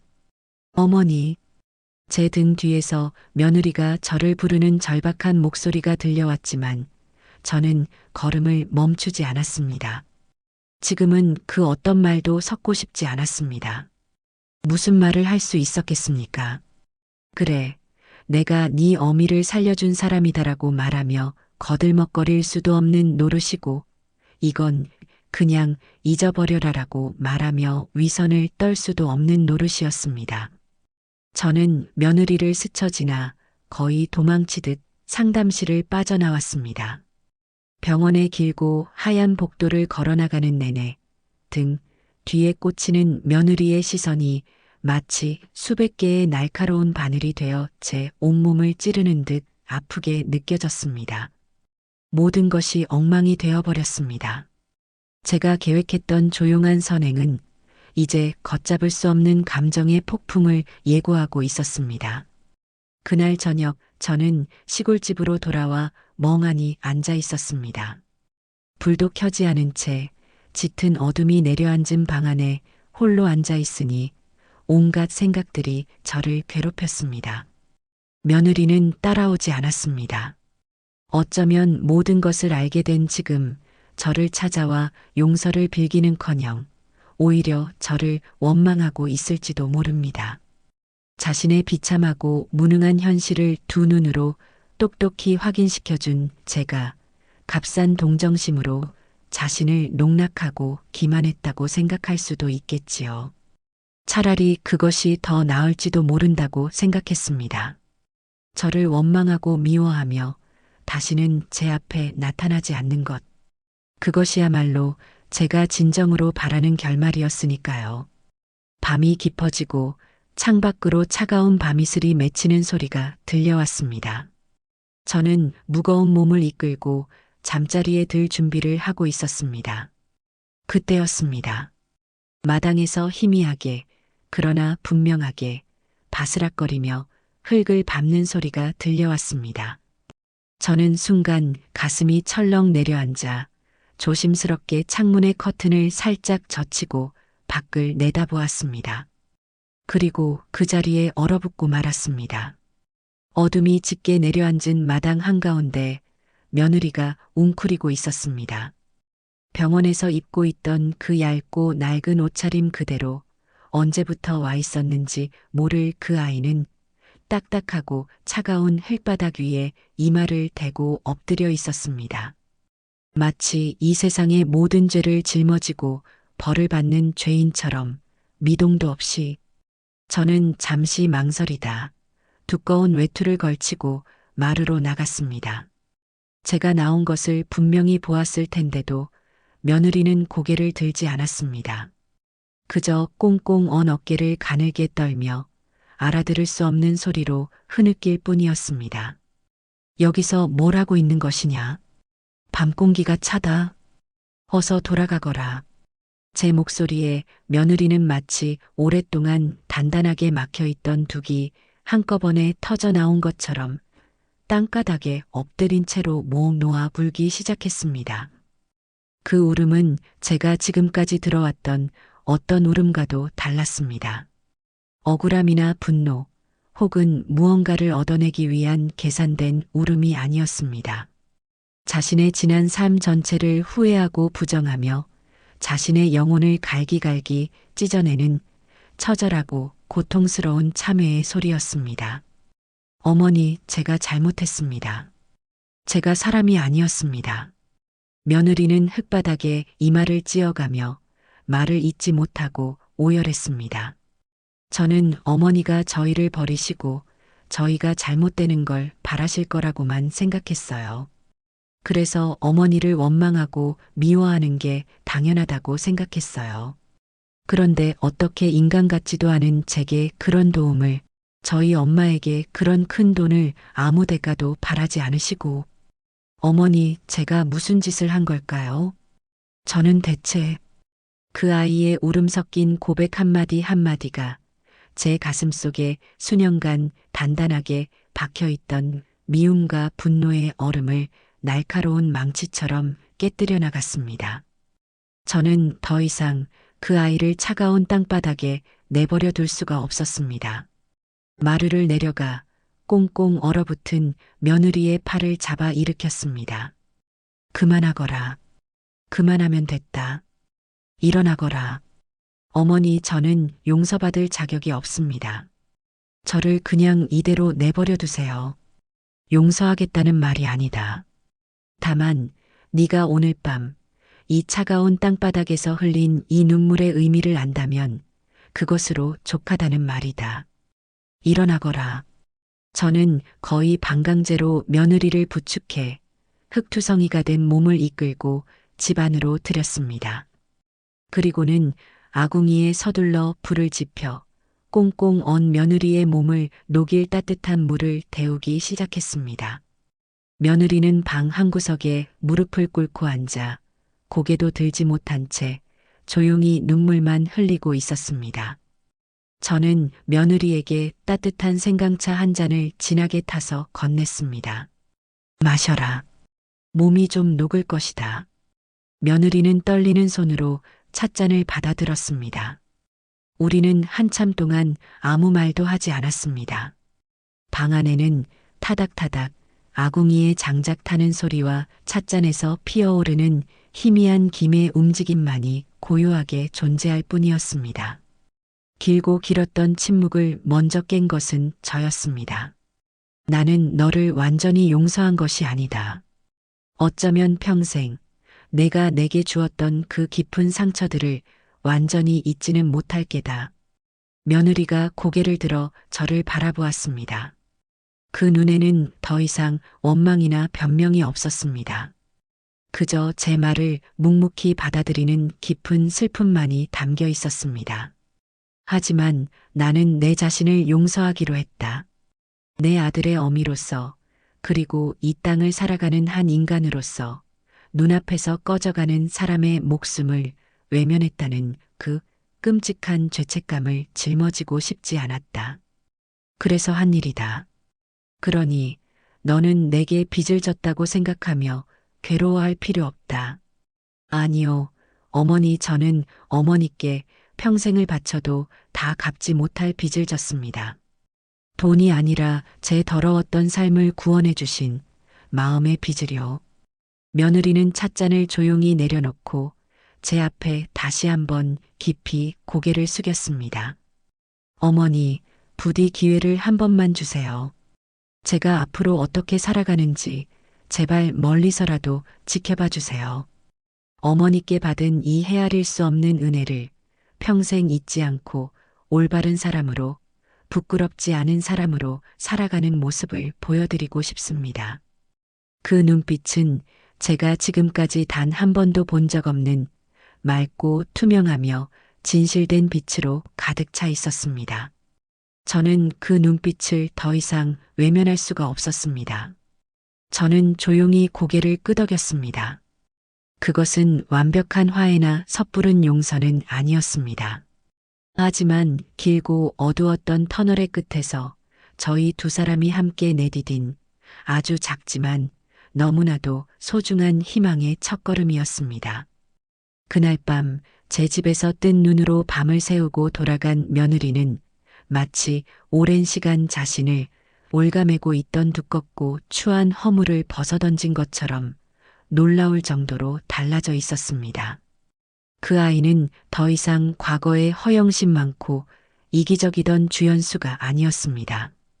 삶의 무게를 불평 없이 정면으로 마주하고 자신의 두 발로 굳건히 땅을 딛고 일어서려는 강인하고 겸손한 한 명의 인간으로 거듭나고 있었습니다. 가장 먼저 달라진 것은 며느리가 일에 대한 태도를 바꿨다는 것이었습니다. 예전에는 손에 물 한 방울 묻히는 것조차 질색하며 남이 벌어다주는 돈으로 자신의 겉모습을 치장하는 데만 급급했던 그 아이가 안사돈의 병간호를 도맡아 하면서도 밤낮으로 닥치는 대로 일을 하기 시작했습니다. 낮에는 동네의 허름한 식당 주방에 나가 하루 종일 뜨거운 불 앞에서 땀을 흘리며 그릇을 닦았고, 밤에는 피곤한 몸을 이끌고 남편의 대리운전 일을 도왔습니다. 예전 같았으면 상상도 못할 고되고 굳은 일들이었지만 며느리는 단 한 번도 힘들다는 내색을 하거나 불평을 늘어놓지 않았습니다.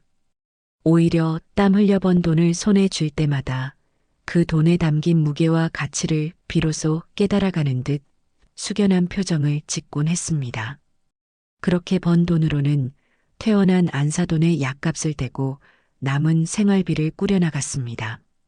비록 그들이 사는 곳은 예전보다 훨씬 좁고 낡은 반지하 월세방이었지만 그들의 얼굴은 최고급 아파트를 꿈꾸며 서로를 닥달하던 시절보다 오히려 더 평온하고 행복해 보였습니다. 저는 그들의 삶을 멀리서 지켜볼 뿐 직접적으로 관여하거나 경제적인 도움을 주지 않았습니다. 그들이 스스로의 힘으로 일어서는 법을 배우는 것이 제가 그들에게 줄 수 있는 가장 큰 도움이자 마지막 배려라고 생각했기 때문입니다. 그리고 며느리는 주말마다 먼 길을 마다하지 않고 제 시골집으로 내려오기 시작했습니다. 처음에는 그저 제게 속죄하는 마음으로 무언가 의무감해하는 일처럼 보였습니다. 그 아이는 제 눈치를 살피며 제가 시키는 일이라면 무엇이든 묵묵히 해냈습니다. 하지만 시간이 지나면서 그것은 저희 두 사람의 소중하고 자연스러운 일상이 되어갔습니다. 우리는 함께 텃밭에 씨앗을 심고 잡초를 뽑으며 땀을 흘렸습니다. 저는 며느리에게 제가 평생을 살아오며 터득한 삶의 지혜들을 하나씩 가르쳐 주었습니다. 좋은 된장을 고르는 법, 시절에 맞는 나무를 묻히는 법, 그리고 계절의 변화를 읽고 땅의 소리에 귀 기울이는 법까지. 며느리는 스펀지처럼 모든 것을 빨아들였고 서툴지만 진심을 다해 제 일을 도왔습니다. 우리는 더 이상 과거의 일을 들추어내거나 많은 대화를 나누지는 않았지만 함께 흙을 만지고 함께 밥을 먹고 함께 저녁 노을을 바라보는 그 고요한 시간 속에서 서로의 마음을 조용히 읽어낼 수 있었습니다. 며느리는 제게 일을 배우면서 어머니, 이건 이렇게 하는 게 맞아요? 어머니, 된장에는 왜 수치랑 고추를 넣어두시는 거예요? 라며 스스럼 없이 질문을 던졌고 저는 그런 며느리의 모습에서 제가 잃어버렸다고 생각했던 딸의 모습을 어렴풋이 발견하곤 했습니다. 우리의 관계는 시어머니와 며느리라는 이름에서 벗어나 인생의 선배와 후배 혹은 스승과 제자처럼 서로를 존중하고 배우는 새로운 관계로 발전하고 있었습니다. 아들 동수 역시 아내가 변하고 제가 그 변화를 묵묵히 지지해주는 모습을 곁에서 지켜보며 조금씩 달라지기 시작했습니다. 늘 아내의 등살과 어머니의 기대 사이에서 갈팡질팡하며 자신의 책임을 회피하던 나약한 모습은 사라지고 자신의 가정을 지키기 위해 묵묵히 땀 흘리는 듬직한 가장의 모습이 보이기 시작했습니다. 어느 주말 며느리와 함께 저를 찾아온 아들은 마루에 앉아 계신 제 앞에 조용히 꿇어앉아 깊이 고개를 숙였습니다. 어머니, 제가 그동안 정말 죄송했습니다. 아들로서, 남편으로서 제가 모든 면에서 비겁하고 어리석었습니다. 어머니가 얼마나 외롭고 힘드셨을지, 그리고 제 아내가 얼마나 그릇된 길을 가고 있었는지 저는 애써 외면하기만 했습니다.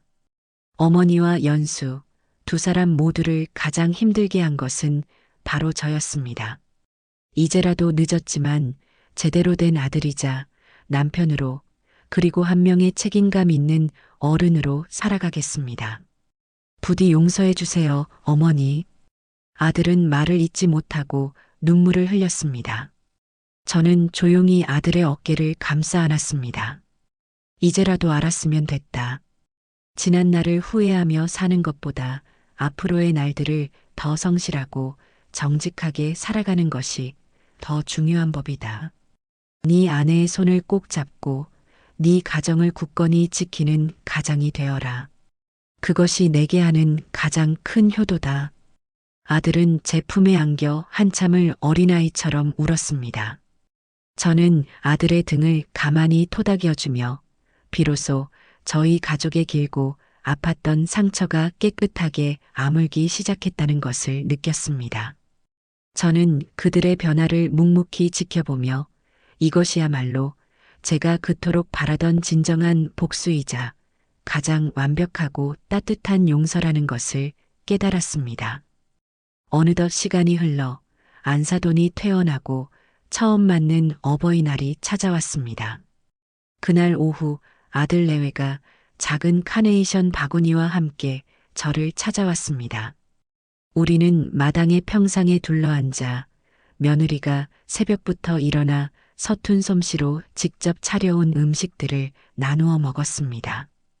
예전처럼 비싸고 화려한 음식은 단 하나도 없었지만 며느리가 정성껏 무친 나물과 아들이 밤새 끓인 미역국이 올라온 소박하고 따뜻한 밥상이었습니다. 식사를 마친 뒤 며느리가 주머니에서 꼬깃꼬깃한 봉투 하나와 손때가 묻어 낡아 빠진 통장 하나를 꺼내 제 앞에 조심스럽게 내밀었습니다. 어머니, 이거 받아주세요. 봉투 안에는 그달에 받은 월급을 고스란히 담아온 듯한 현금 50만 원이 들어 있었고, 통장에는 지난 1년 동안 그들 부부가 매달 10만 원, 20만 원씩 단 한 번도 거르지 않고 꼬박꼬박 모은 돈이 빼곡하게 찍혀 있었습니다. 안사돈의 병원비를 갚기 위해 그 모진 고생을 하며 한 푼, 두 푼 모아온 그들의 피와 땀이었습니다. 어머니께서 베풀어 주신 은혜에 비하면 정말 세 발의 피도 안 되는 돈이지만 저희의 진심입니다. 앞으로 평생에 걸쳐서라도 이 빚을 갚으며 살겠습니다. 어머니, 저희가 다시 사람으로 살 수 있게 해주셔서 정말 감사합니다. 저는 한참 동안 통장을 말없이 들여다보았습니다. 제 눈시울이 뜨거워졌습니다. 저는 통장을 조용히 덮어 며느리의 손에 다시 꼭 쥐어주었습니다. 아니다. 나는 너희에게 받을 빚이 없다. 하지만 어머니, 저희가 이 빚을 갚지 않으면 평생 마음이 무거워서 살 수가 없을 겁니다. 너희는 이미 그 빚을 전부 갚았다. 너희가 이렇게 서로를 아끼고 땀의 가치를 알고 감사하는 마음으로 성실하게 살아가는 것. 그 달라진 모습으로 나는 이미 모든 것을 다 돌려받았어. 저는 며느리의 손 위에 제 손을 포개 얹고 따뜻하고 자애로운 미소로 말했어요. 이 돈은 너희가 새로운 삶을 시작하는데 종잣돈으로 쓰거라. 비록 지금은 힘들고 부족하겠지만 지금처럼만 서로 의지하고 정직하게 살아가면 언젠가는 분명 좋은 날이 올 것이다. 다만 한 가지만 약속해다오. 지금 이 마음 평생 잊지 말고 늘 서로를 위하고 감사하며 살아가겠다고 말이다. 제 말에 며느리와 아들은 끝내 참았던 눈물을 터뜨리고 말았습니다. 그 눈물은 더 이상 과거의 후회나 슬픔의 눈물이 아니었어요. 새로운 희망과 진심 어린 감사가 담긴 따뜻하고 맑은 눈물이었습니다. 그날 우리는 비로소 진짜 가족이 되었습니다. 돈이나 혈연이라는 굴레에 묶인 위태로운 관계가 아닌 서로의 상처를 진심으로 보듬고 서로를 온전히 받아들이며 존중과 사랑으로 단단히 이어진 새로운 의미의 가족으로 다시 태어나는 순간이었습니다. 저는 환하게 웃고 있는 아들 내외의 얼굴을 바라보며 제 남은 인생이 더없이 평화롭고 충만할 것임을 조용히 예감했어요. 길고 길었던 겨울은 마침내 끝나고 제 삶에 비로소 진짜 봄이 찾아오고 있었습니다.